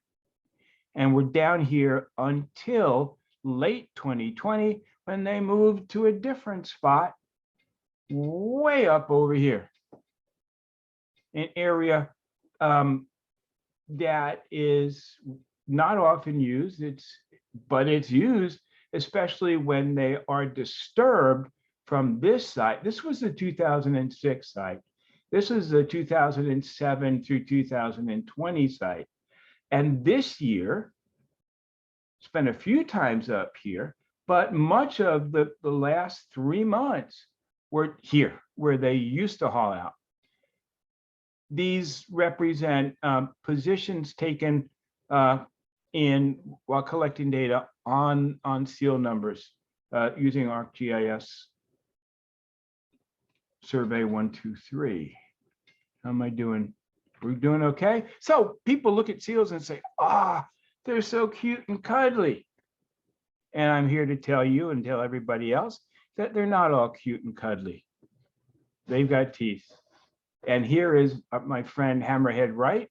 She is at this point letting another seal that got too close to her on the haul out know that you're too close. This is that harbor seal you saw before. Harbor seals get up to about 330 pounds for a male, around 240 for a female. Males a little under 2 meters. They have a dog-like appearance, and their nostrils, when open, form a cartoon-shaped heart, which is somewhat characteristic. And they haul out on sandbars, on rocks, and calm areas.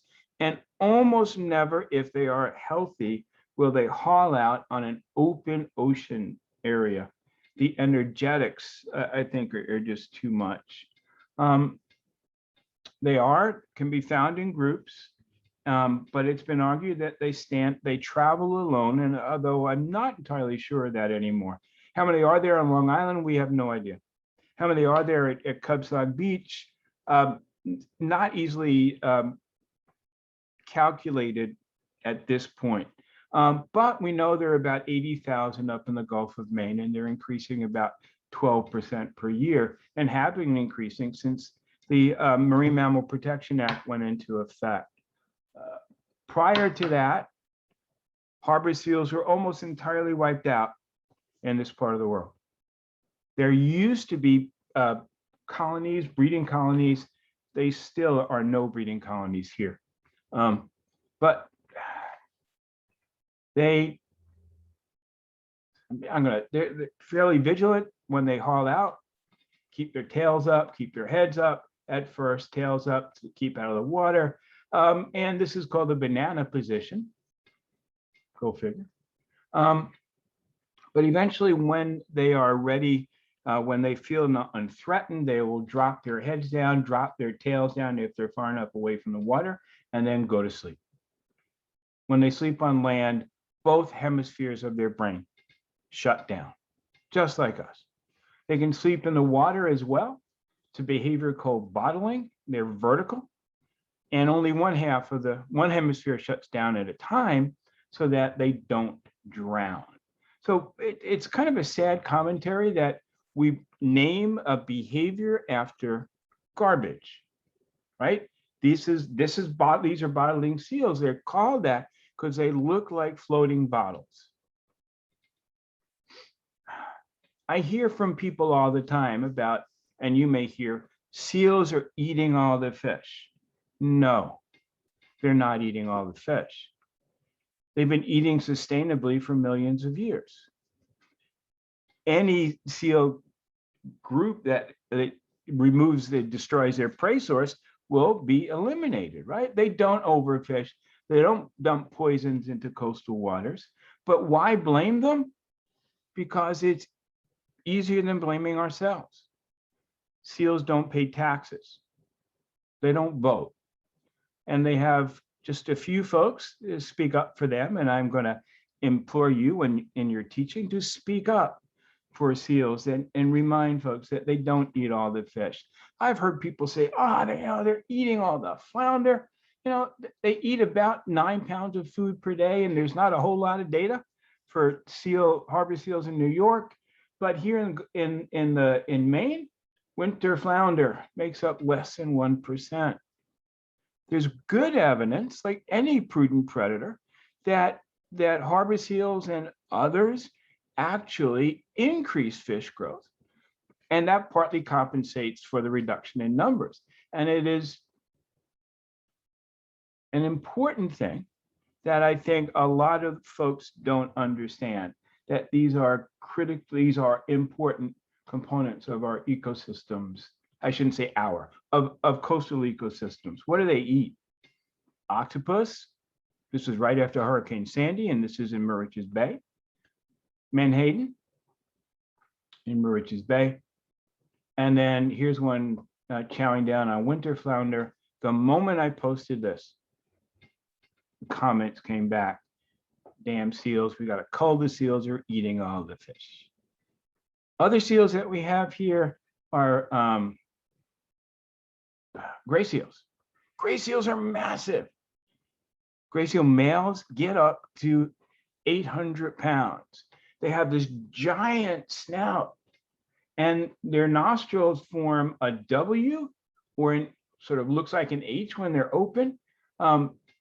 Females get up to 500 pounds. They're 450 pounds. They are big. Males are much darker than females. They are gregarious at the haul out, sometimes with harbor seals. How many are there? We have no idea. In New York, we know that we have an idea in the East Coast, and that is somewhere around upwards of maybe between 19 and 40,000. When I started doing seal work, there were about 2,500 that were part of the seals that were over on Cape Cod, on Muskeget and Monomoy Islands. This is a number between 19 and 40,000. They do, unlike harbor seals, gray seals set up rookeries. They feed, young are born from December through February. They feed for mother's milk for 16 days. They go through a post-weaning fast, like all the phosid seals, in this case for a few weeks, then they're on their own. And we'll see in a moment. This is a female gray seal, much lighter markings. This is one that I was able to follow for 3 years, but I have not seen her for the past 5 years. They feed on a lot of stuff, including all these different fish and cephalopods and mollusks. They also eat seabirds. They eat harbor seals. They eat harbor porpoise, and occasionally eat other gray seals. Yep. So this is a male that I photographed for a while one day back many years ago, stretching. This is what I call gray seal yoga. This is female feeding on some kind of clupid that no one could clearly identify, but definitely, this is up near Plum Island. In fact, over on Little Gull Island right here, we think that there is a gray seal rookery, and the only one south of New England, although we've heard of births over on Great Gull Island, but no one's really, no seal biologist has documented it yet, but I'll give you an idea of what it looks like there. This is part of an area on Great Gull Island where I had, in a matter of 100 square yards, almost 300 gray seals. Maybe get a better view close up of males and females, and males are able to control access to the territory and therefore access to females. If you go to Google Earth and look for Little Gull Island and scroll back to 2012, you'll see this. All of this. What I was showing you was a group of seals right here. These are all gray seals. And these are all gray seals. And most of whatever seals you see on the rocks here, which you can't tell, are gray seals. And we're waiting to see one that is given birth, and we can document it as a gray seal rookery. We do get Arctic seals here. Am I doing on time? Arctic seals include harp seals and hooded seals and ring seals. This is a juvenile harp seal, a lucky one. They spend summertime in the high Arctic, and in autumn they move to the edge of the ice. And for the past 40 plus years, they've expanded their range southward in winter. Why? We're not sure.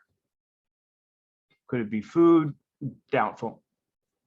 The one thing that comes to mind is the effects of climate change, and where it's really being felt the worst, and that's on the edge of the ice in the Arctic and of course the Antarctic.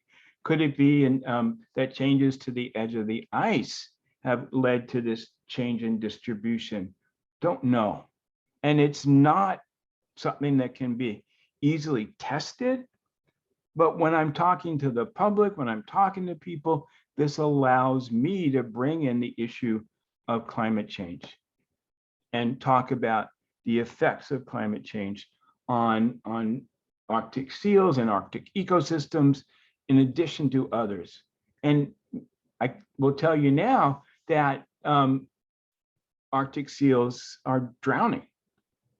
Pups are drowning because of the loss of ice on their pupping areas. Hooded seals, so harp seals, I'm sorry, hooded seals give birth in the spring on the ice. Males get up to 900 pounds. They're massive. They blow out their nasal septum and can sort of inflate this hood on their heads to attract females. Pups, this is their distribution in summer, and from the high Arctic to the subarctic, and here we go in winter. As far as south as into the Caribbean, we're talking about Puerto Rico, Tortuga. I've had records here off Daytona Beach as well. Not a great place to be if you're a 900-pound seal. Their pups feed on mother's milk for 4 days. In those 4 days, they double in weight from 50 to 100 pounds. They then go through a 2-month post-weaning fast, and then they start to be able to feed. In all of the phocid seals, they don't have enough myoglobin. And it takes time from 2 weeks to 2 months to develop enough myoglobin so that they can dive. They're critically important because much of the oxygen is transported through via myoglobin. And once they can do that, they search for food. So we are in our last moments. Yeah, last one. So this is a view of a harp seal. I'm sorry, a hooded seal. I'm sorry. And harp seals, another story, but I'm sorry. I kind of they just tell you that they are still being hunted. They're still hundreds of thousands every year allowed to be taken for their skins, and it's a travesty. And that was the last seal I was going to talk about. I hope this all made sense. I know I rushed through it, but thank you so much for letting me talk to you. No, thank you. Thank you also. Thank you so much. I was definitely mesmerized by all of the visuals and the information as well. So thank you. But in respect of individuals' times and so forth, we don't have time for questions. Would it be fine, again, if someone has questions, if you're staying on with us, I would invite people to go ahead and place their questions or comments in the chat box. Okay, so thank you so much again, Artie. Yeah, I'm sorry, I didn't see the chat box, so I apologize. No problem, no problem. So at this time, we're going to move into our next speaker. So we're going to hear from William Monahan from NASA BOCES, talking about my favorite mollusks. So let me go ahead and get you right here. There we go. You And sorry, so many windows, and when people move around, there we go. All right. Take it away. Thank you so much. Oh, but we can't hear you. Oh no. Oops. Bill, you're talking about we can't hear you. Right. Nope. So, No. yeah, it says, I cannot start the video because the host has stopped it. Oh. So this one, make this one. I have to make both of your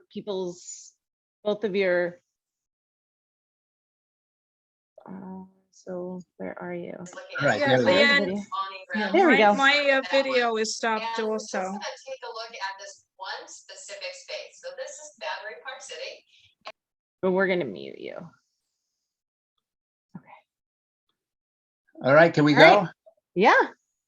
Oh, please. I'm so sorry about that. I don't know what happened.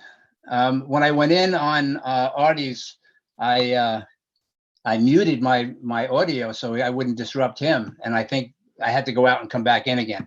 Anyway, my name is Bill Monahan. I work for Nassau BOCES in the Department of Outdoor and Environmental Education. And I lead field trips for students. My office is at Compton State Historic Park in Lloyd Harbor, where we have 2 miles of beach and a 95-acre salt marsh that we can explore when we do marine education. And what I'd like to talk about today is my favorite mollusks. Nobody talks about mollusks. And I thought this would be a good time to share my love for mollusks. First of all, what is a mollusk? Mollusk comes from the word mollus, a Latin mollus, which means soft. These are soft-bodied animals. It's the second largest phylum with 85,000 to 200,000 living species. And it's a diverse group of organisms, snails to shipworms, clams to cephalopods, chitons to conchs. But my job is to get kids excited about being on the beach on Long Island Sound or in the salt marsh, so I don't get a chance to see a lot of cephalopods. So I'm recommending this for anybody interested in cephalopods. My Octopus Teacher is a Netflix film. If you haven't seen it, check it out. It's about a guy who really falls in love with an octopus, and it really takes over his life. Monarchs of the Sea is a recent edition that just came out, and it's about the history of cephalopods, and of course, the old standard Soul of the Octopus about octopus behavior. But I'm not going to talk about cephalopods because I don't see cephalopods. I'd love to see an octopus on the beach, but I don't. Then there's the bivalves. This is a huge class of mollusks. Bivalve means 2 shells. They're held together by an adductor muscle, and they're really not that interesting because they don't move, they don't do anything. What I try to do is generate interest by talking to them about the name of it. The scientific name is Mercenaria mercenaria, and that comes from a word that means commerce, because the Native Americans here in North America used this shell to make beads and then make wampum and then trade wampum as money. I'm so sorry, Bill. One moment. Because with your clicking, you're not sharing your screen. I don't know if you were. Oh no! Yeah. I don't know what happened. I thought I was sharing it. All right, hold on. Where are you?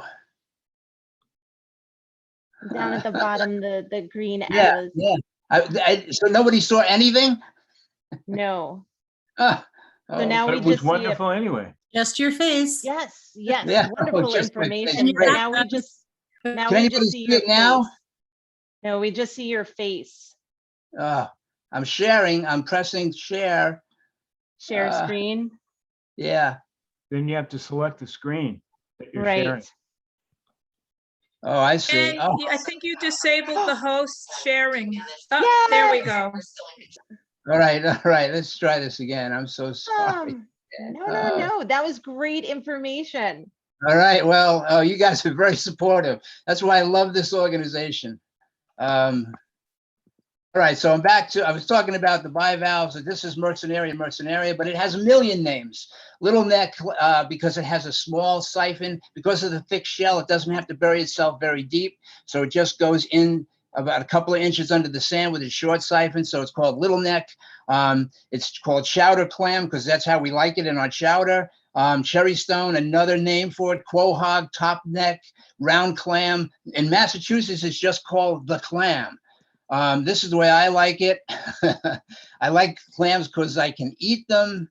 What happened? There it is. Okay, then I have the soft shell clam, which is the opposite of the hard shell clam. This clam has to dig itself deeper. It goes down sometimes 2 feet, and it has a very, very long siphon. So it gets its name, the long neck clam or the steamer clam or the gaper clam, because it can't close itself completely in. Again, because of the soft shell, it has to bury itself very deep. My favorite is nanny nose, but both of these clams, I always like to say to the kids, they spend their childhood as plankton. They eat plankton. Mussels, same deal, okay? Middleus edilis, this is the edible. Why do we like mussels? Because we can eat them. What do they eat? They eat plankton. How do they spend their childhood? They spend their childhood as plankton, all right? Oysters, everybody loves oysters. There's somebody going to talk about oysters later. They spend their childhood as male plankton, which is kind of different in the bivalve world. They eat, eventually they'll become females, but it takes a lot of energy to produce the eggs. They produce sometimes millions and millions of eggs, and it takes a lot of energy to do that. So the females, it takes a while to become a female, but the reproductive organs for a female are there. And as the males build up their energy, when they get enough energy to be a female, then the female organs will develop, and then they'll produce all of these eggs. There's a project going on right now in New York Harbor where we used to be millions and millions of these oysters filtering the water and making it clean. Again, because they eat plankton, they spend their childhood as plankton, and they've already, this billion oyster project in New York Harbor has already produced 47 million oysters. So they're doing that to clean up the water. And of course, we love to eat oysters. But trying to get kids excited about bivalves is not that easy. So that's why I like gastropods. They're my favorite mollusks, okay? They're easy to find. They're all over the intertidal zone. They're easy to keep in aquaria. They don't make a lot of noise. They're not dangerous. I don't have to worry about students getting bit or stung if they pick them up. And they're easy to catch because they're so slow moving. They're easy to take pictures of. They're easy to take videos of. And they're fun to watch if you have the time, because they are very slow moving. These are the gastropods, all right? And they are 2/3 of all mollusk species are gastropods. Gastropod means stomach-footed. They have only one shell, so they're univalves.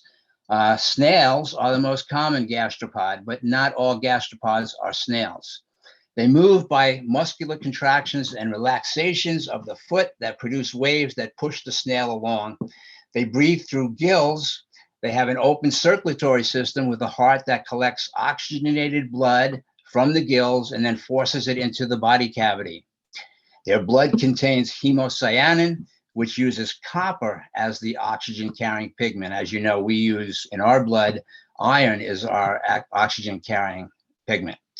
They have a radula, which is like a tongue or a ribbon with teeth on it that they use to scrape, cut, drill, and ingest food. It's a unique organ with snails. All right, this is my first snail. I love these guys. I'm gonna take a picture of the snail. Yeah, this is a, I wish I could turn down the sound on this. I can't. This is a mud snail. All right, these mud snails glide across that. What you hear in the background is my students getting excited about watching a mud snail. But you noticed as it was moving, it was waving its proboscis back and forth. It uses chemoreception to find food. It travels about 2 inches a minute. So like I said, not very fast, but but cool to watch and study. So this is another picture of the mud snail. Mud snails typically have white shells, but the shells are covered by a dark periostracum, which is made of the protein concolin. And this protects the shell. It helps the shell form. It helps the crystallization of the calcium carbonate that forms the shell, but it also protects it from the acid. And when mud snails live in the mud in the salt marsh, the acid erodes. So most of the time when you find a mud snail, the apex of the shell is white because the periostracum has been eroded. In the salt marsh, they're found in the billions. This is a typical mud flat in our salt marsh, and it's literally covered with these mud snails. So what are they eating? Mud? No, they're actually eating diatoms, which are single cell microalgae that live on the surface of the mud, and they're scraping through the mud with their radula, and they're eating these diatoms. But they are opportunistic feeders. Mud snails are opportunistic feeders. They'll eat anything that their receptors tell them is good to eat. This is I'm going to share this video. It's a live video. It's not speeded up. It's not slowed down. This is a ribbed mussel that I placed on a sandy part of the marsh. And I'm going to start the video, and you're going to see what happens. The chemoreceptors of the mud snails are very sensitive to anything. And what you're going to see is that you don't see them right now, but they are constantly sampling the water for food. So the water is moving from left to right. There's a little bit of a current.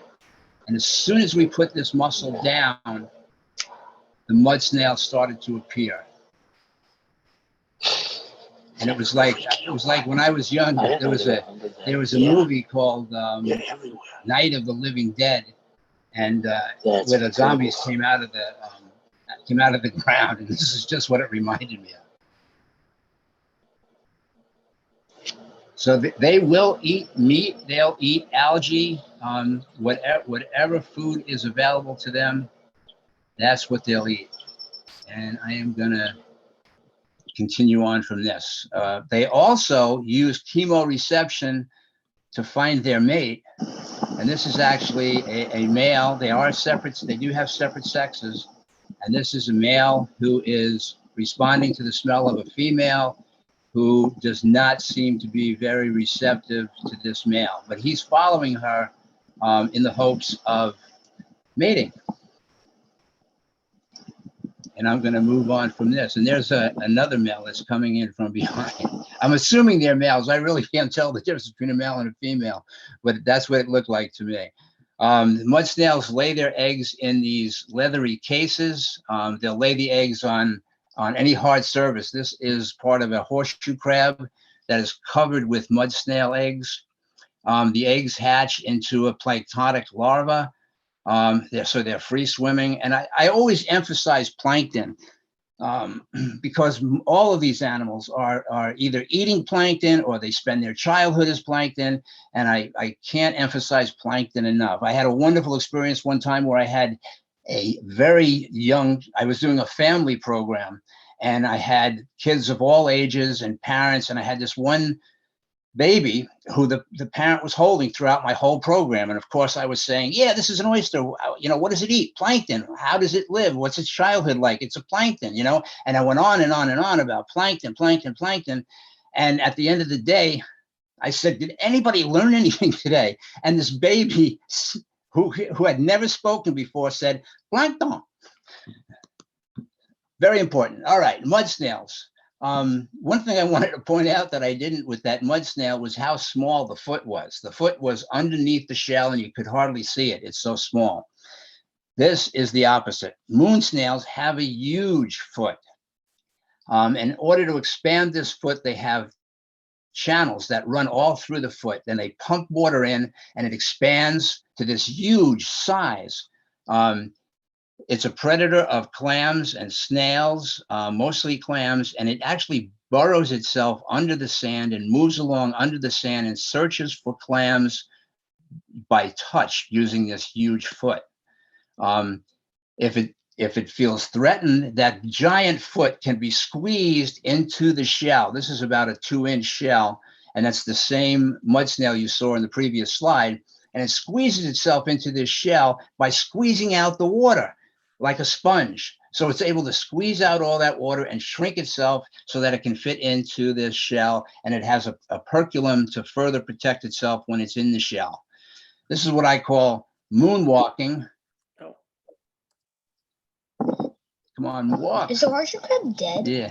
So again, you might hear students in the background, but the front of the moon snail's foot is waving up and down, and that's what he uses to bury himself. He'll actually start to move under the sand with that. He'll put that front of the foot under the sand and pull himself down under the sand to find his prey.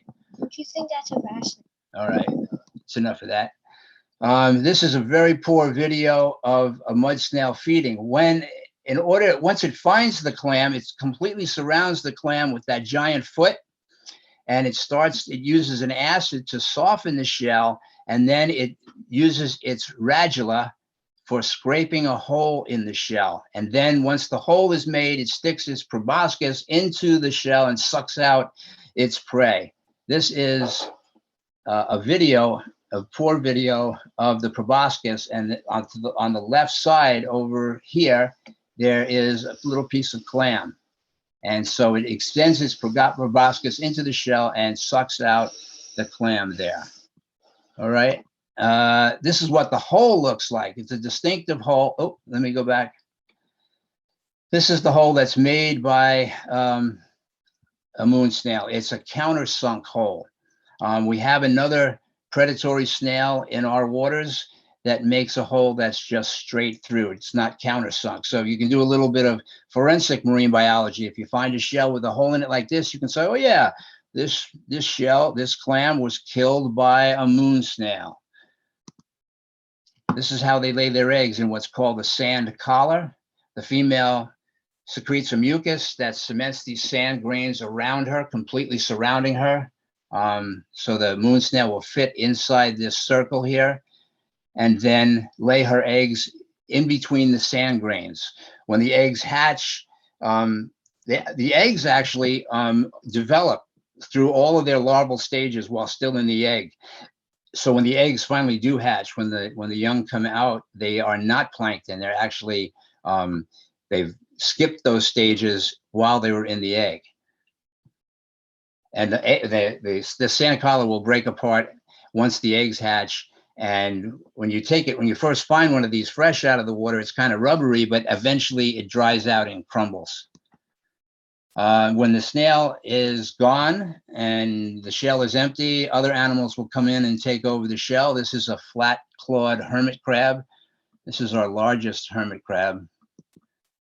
All right, the other predatory snail we have in this area is the oyster drill.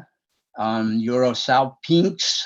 Euro means burn, and salpinx is trumpet. So this is the burning trumpet snail. They find their food by smell as well as the mud snails. And they intertidally, they prey on mussels and barnacles, but they are a big hassle to oyster farmers because they're called oyster drill because that's their favorite food. And they drill a hole the same way the moon snail does, except their holes, there's two of them here, are not countersunk holes. So when you find an oyster shell or a mussel shell with a hole in it like this, you can say, oh yeah, this was murder by oyster drill. This is an egg case of an oyster drill. The larvae hatch out of this in 6 to 12 weeks, and the hatching embryo produces an enzyme that dissolves this protective egg sac. The slipper shell is, believe it or not, a true snail, but it doesn't have a coiled shell. Okay, it has an arched shell with a little platform in here, and this is why it got its name slipper shell, or its other common name is boat shell. This is what it looks like. This is the suction disc that it uses attach to another slipper shell. They actually attach themselves in stacks like this, one on top of the other. All the eggs on this one, just like the oysters, hatch into male planktonic larvae. And by the way, this is called protandrous hermaphrodite. That means the males are born first and then eventually develop into females. So as long as the female in this stack is producing her pheromones, the rest of them will stay male. But she does, the males do have the ability, they do have the female organs, they're just not developed. But when the female stops producing that pheromone, then the males will start to develop their female characteristics. So they'll always have a female in the stack. I put this picture in there to show you the domed shape of the shell. And this is only significant because of the scientific name, which is Crepidula fornicata. And the crepidula is a Latin word that means slipper. And fornicata comes from the fornix arch that's found in the catacombs of Rome. And it's because of this arch that they got the name fornicata. And it's also where in the catacombs where prostitutes worked. So the word fornicate also comes from that. Of course, I don't tell that to the students. Let's go into the marsh here. This is a tiny snail, very numerous in the salt marsh, Melampus bidentatus. Melampus, where does that name come from? I love to say that name, Melampus, but where did it come from? So I did a little research, and Melampus was actually a great seer who was able to converse with the animals because he saved some snakes that licked his ears and gave him the ability to prophesize the future and hear what the animals were saying.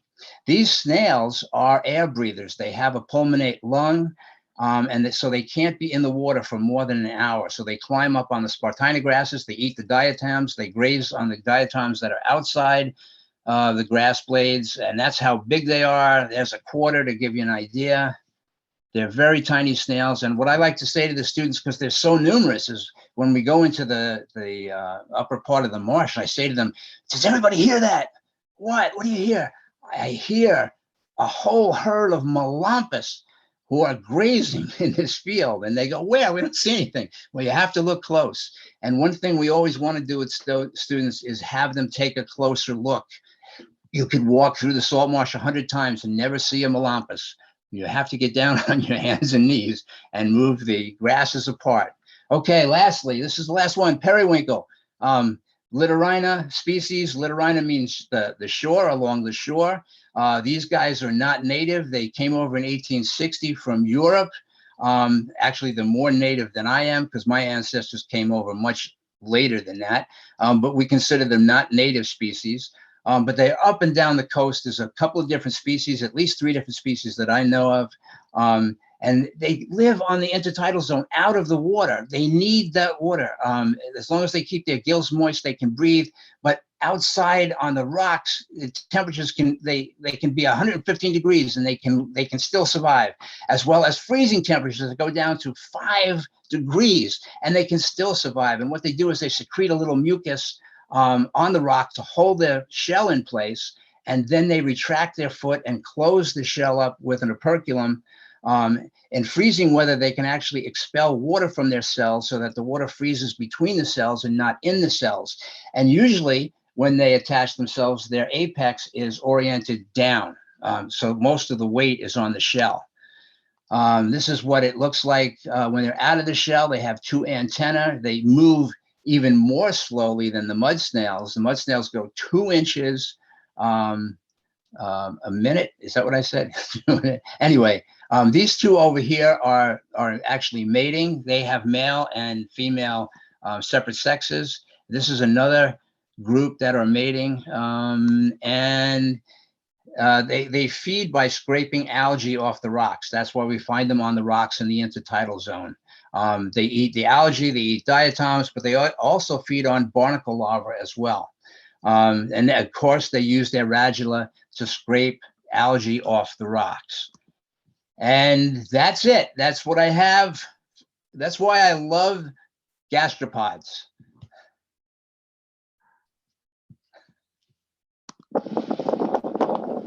Thank you so much, Bill. If you want to go ahead and turn your video back on, we can see you. In respect of time, I understand that we had a little bit of technical difficulties, but that was an amazing talk. Thank you so much for sticking in here with us, and thank you everyone for staying here with us as well. We Yeah, are thank going you, to. everybody. Yeah, so if sorry there are about any questions, no problem. If there are any questions or anything, again, so few. Where can am I just offer if How do I anyone, get back? if I offer, if anyone has any questions or anything, if they could just go ahead and put them in the chat box, if that's okay. Thank you so much. So what we're going to do is we're going to move on to our last but not least talk, okay? And we'll hear from Lavelle from the New Rochelle School District, talking about confronting relative sea level rise with engineering. Can Venice be saved? So let's go back down and we'll make you. I can't get back to my picture. How do I do that? Does that happen there? No, if you turn your camera back on. And where would that be? Down at the bottom? It shows that you have it on. We saw you for a second. Yeah. Yeah, you're right there. Am I? Yeah. Okay. I don't see myself. Hang on 1 minute. It seems like the more technology that you use, the more opportunity for screw up. Oh, no problem. Okay. No. You hear me? And if you, yeah, we hear you, we see Okay. you, and you're a spotlight for all of us. And if you want to go ahead and share your screen, that way then we can see your Yes, presentation. I will. Share Thank you. screen. Okay, this is all right, share screen. Mhm. All right, here we go. Yes? Yes. Okay. It doesn't take much for me to want to talk about this absolutely superb city. And I'm going to spare you the sirens that go off very often. The sirens that go off in Venice alert people that a tidal surge is coming that is more than 110 centimeters. And it also tells you with a code how high it's going to be. So if you hear the sirens and two tones, it's 120 centimeters. If there are 3 tones, it's 130. So it tells people how high the tide is going to come in, because the city of Venice doesn't flood evenly. All right, this is what they sound like.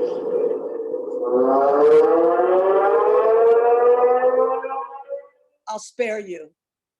Okay, can everyone hear me? Hello? Yes, totally. We hear you, we Yes, see. okay, this is what the city looks like, flat, no hills.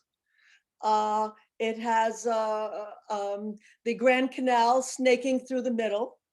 Okay, you have Giudecca, which is down at the bottom, Murano, which is on top, and that little square patch over the word B is the cemetery. Now, just to alert you, Venice is a completely engineered environment. It was not built on rock. It was not built on bedrock.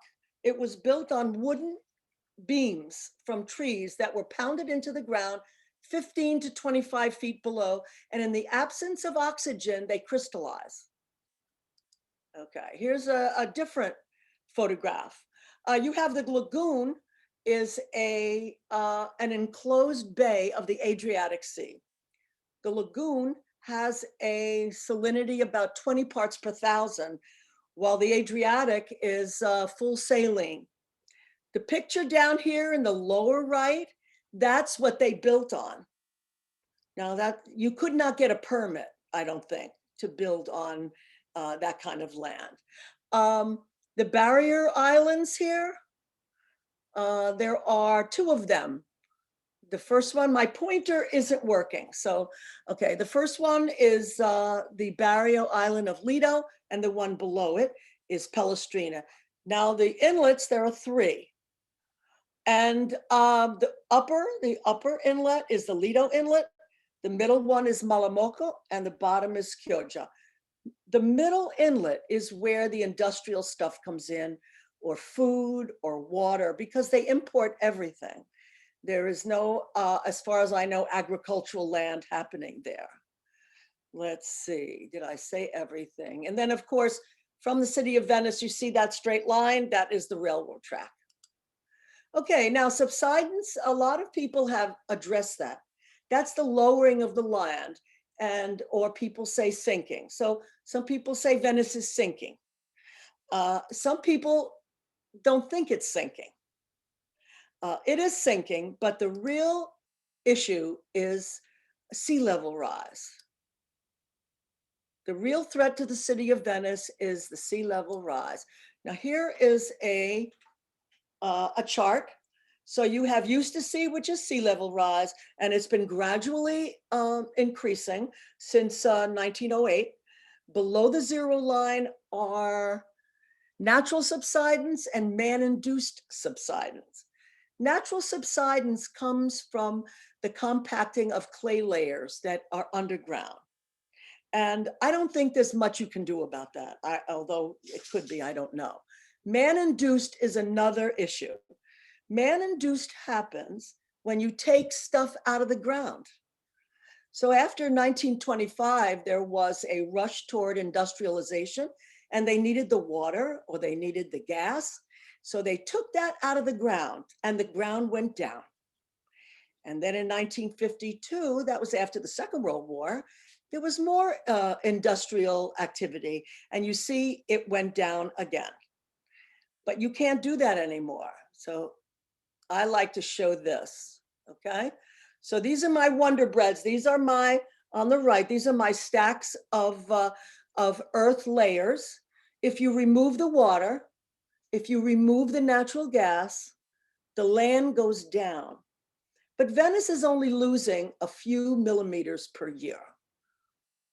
I shouldn't say all. So now you have the drowning part. Global warming, it was mentioned in, I think, Mrs. Weiss or Dr. Weiss's talk today about why it happens. You have an increase in volume, you have melting ice, and that contributes to more water. So you can see that in 1923 to 32, during that decade, there were only about 3 incidents of events above 110 centimeters, compared to 54 during the period 1993 to 03. Did someone have a question? No, not yet. Okay, all right. So how do you get a high water? You have an astronomical event, like a high tide, perhaps a spring tide. And then you combine that to bad weather. So high tide plus a storm in the Adriatic will give you a high tide. All right, the picture on the left is from an app I keep on my phone. It'll tell you daily how high the tide is going to be. All right, and so yesterday, Friday, it was 85 centimeters.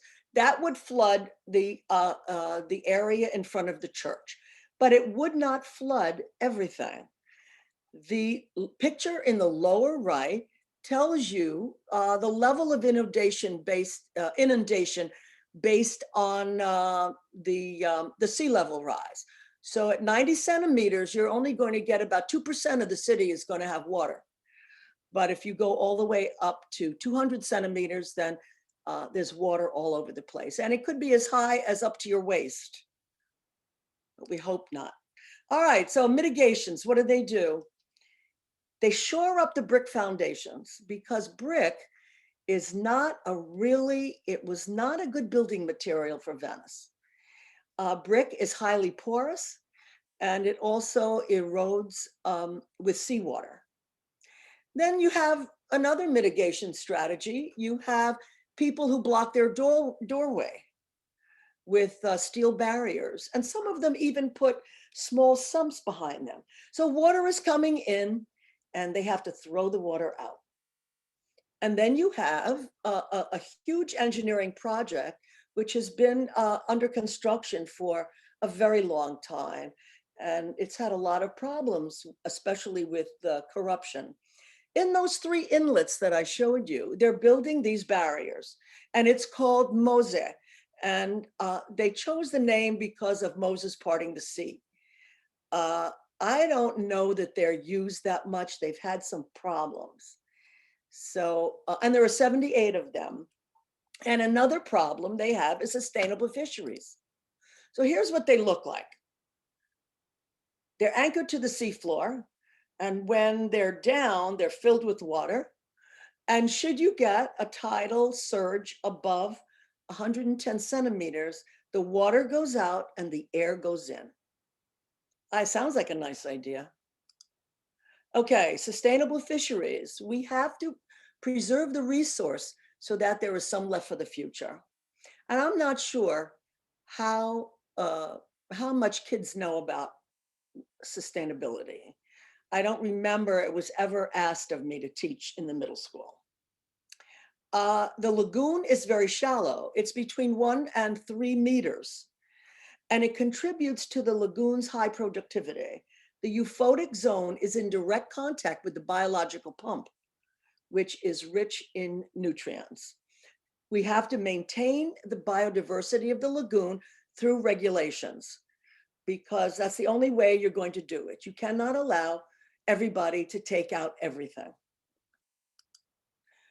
All right, now if the sea walls are breached, if those 2 breakwaters, if you have Adriatic water going over those breakwaters, you are going to lose the lagoon environment, okay? Because it's different salinity. So what do you have to lose? There are 80 species of finfish that reside in the lagoon. And I've got them categorized by a lagoon resident. This is a fish that stays in the lagoon all the time. Then you have the catadromous migrant. They go out to the Adriatic to spawn, and they come back into the lagoon as a grow out situation. And then you have those who are opposite. They spawn in the lagoon and they grow out in the Adriatic. The migrant juveniles also, along with a lot of other fish, the lagoon serves as a nursery for juveniles. And if you take a look over here, the smelts are in the lagoon, and they are a very prolific fish, and they need to be because they're way down there at the bottom of the food chain. Okay. I think we as educators have to do 2 things. We have to educate. And here are 2 things that I don't know why they don't teach more of: tragedy of the commons and maximum sustainable yield. You have to know those 2 things in order to understand sustainability. Now, you have to regulate. And actually, I have to admit that I saw this at the Fairway Fish Market. The Fairway, I don't know if they have a Fairway out on Long Island. I know that they have one in Manhattan. You have to regulate how much is caught, where it's caught, how it's caught, and when it's caught. And you have to mitigate the effects of environmental events. Employ aquaculture techniques. One of the things I noticed during my last trip to Venice, because I go every year, but I did not go this year because of pandemic. The larger hotels now have holding tanks in their basements, just like boats. And a boat comes by and they send down hoses down into the basement of the hotel, and they pump out the sewage, and then they take it somewhere for treatment. But I don't know if all hotels do that. You know, I left a dichotomous key, but I don't know if that's available. I could still make it available. I'm most proud of those bubbles because I'm not as techie as I'd like to be. So I left a dichotomous key with about 9 different fish that you can find at the Rialto Fish Market. And and that's it. Now, most of my good ideas I got from watching something called Saving Venice, Distinctive Voices. Raphael Bras is the provost of Virginia Tech, but he worked on the MOSA project for about 14 years. And that particular YouTube video was very influential for me. Let's see. Okay, we're going to thank the participants and NYSMEA. And before I sign off, you're going to hear Vivaldi because he was born in Venice. That's all. All right. Oh, thank Where you so am I? much. How do I get back to the? No problem. I can do that for you. Okay. There you I go. know Now we there- see you. Okay. I know I was talking a little fast. Oh my No. God. You were great. Oh, we definitely have time for questions. If anyone has any questions, feel free to put them in the chat box or raise your hand. Take yourself off mute. I will find you and spotlight you. Thank you again, Lavelle. Okay, you're welcome. I hope everybody has been there. Mhm. In 2014, I was there for 14 days, and I actually broke my olecranon, which is the end of my ulna. I fell. Not fun. And I had to go to the hospital. So it added to my my experience. Gallery. I don't, show self. No, we see you. Oh, there we Does go. anyone have any questions? Comments? This is Sarah. Can you hear me? Yeah. Yeah. But it's weird. My video, I try to turn my video back on. It says, the host has stopped my video. And Yeah, I me too. didn't, but that's the thing. I didn't. Right, well, And I can't. How anyway, about doing it, stopping video and then opening up again? Maybe. I have a quick question, Leanne. wait, I was asking a question, Lisa. Hold on. Can you hear me? Go ahead, Sarah. Mute yourself. Go ahead. I did. Lavelle, so aside from, was that just your one trip to Italy and No. I go every year. every year? So you have a special affinity for Venice? Well, for Venice. Well, Yeah. I started going to Venice at the beginning of the STEM movement. Oh, okay. And when I went to Venice and learned that was contrived, Mhm. those barrier islands were contrived. And what they have to do, they have to keep dredging the lagoon because for 800 years they've been doing this because it silts up so quickly. So they dredge and then they bring all that sediment and they build up their wetlands. But if they left it alone, the lagoon would silt up. They even moved rivers. Huh. So when the STEM movement came and I went there, I said, oh my God, this is STEM City. Yeah. It's just an amazing, it really is an amazing city. Yeah. That's awesome. Thank you. You're Thank welcome. you. And so Lisa has a question also. All right, so let's go ahead and go ahead, Lisa. I just want to know if people are moving out, if there is a migration out of Venice, because this doesn't look like it's stoppable within this generation, even if they do come up with good ideas. Well, the residents are leaving. And the average age of residents in Venice is very old. It is not a disabled friendly city. You go there and you are going over a bridge, you're going up and you're going down, and a lot of, and it makes it very difficult. Also, you live in a city where sometimes between 12 and 20 million people visit. Why, I think it's almost uncomfortable for residents. 20 million people is a lot of people. The walkways remind me of the hallway in my middle school during change of classes. Don't you also have some submerged cities from previous epics? I don't know, but Venice is not going to sink like the Titanic. It's not as though the ocean is going to open and the whole place is going to go down. No, you have about 2 millimeters a year. So they say it's going to be pretty bad by 2100, but there's mitigations constantly. They're always raising the pavement. And hopefully these barriers in the inlets will provide some kind of relief. I don't know about other cities that, you mean like Atlantis, stuff like that? Yeah, and I think near Greece, there might be some submerged cities. I can't say the word. Antiquated or ancient cities. But it really is quite beautiful. I mean, and I think it deserves to be preserved, but I think we can learn from it. I've never seen so many fish. You go to a fish market there. I've never seen so many fish. I've never seen so many different kinds of shrimp. I know, 2 or 3. There are tons of shrimp. There are red ones and gray ones and little ones and big ones. It's the most amazing, prolific environment that I've ever seen.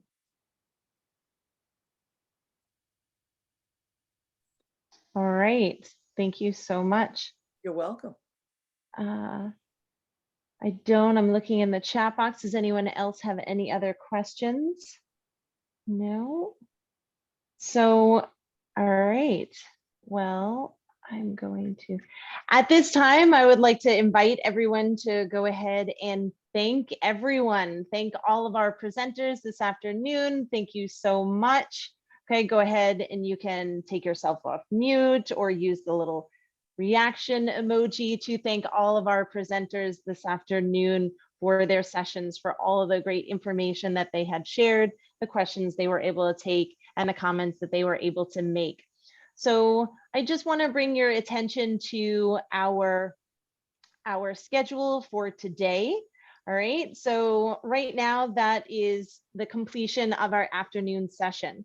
This is the link for the main room at 2 o'clock. So that gives you a 10-minute break, or feel free to stay again and continue to network.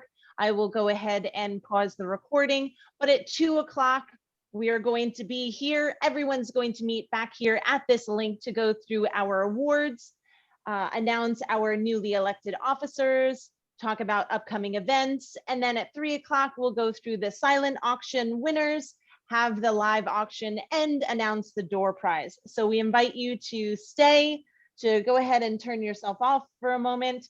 I'll put on our lo-fi, AKA our elevator music, and I will see you back here at 2 o'clock. Thank you so much. Leanne, could you stop my video again? I didn't stop it. That's the thing. It might have been some other. It's yeah, good. It's so- good. Yeah, Never I mind. didn't stop it.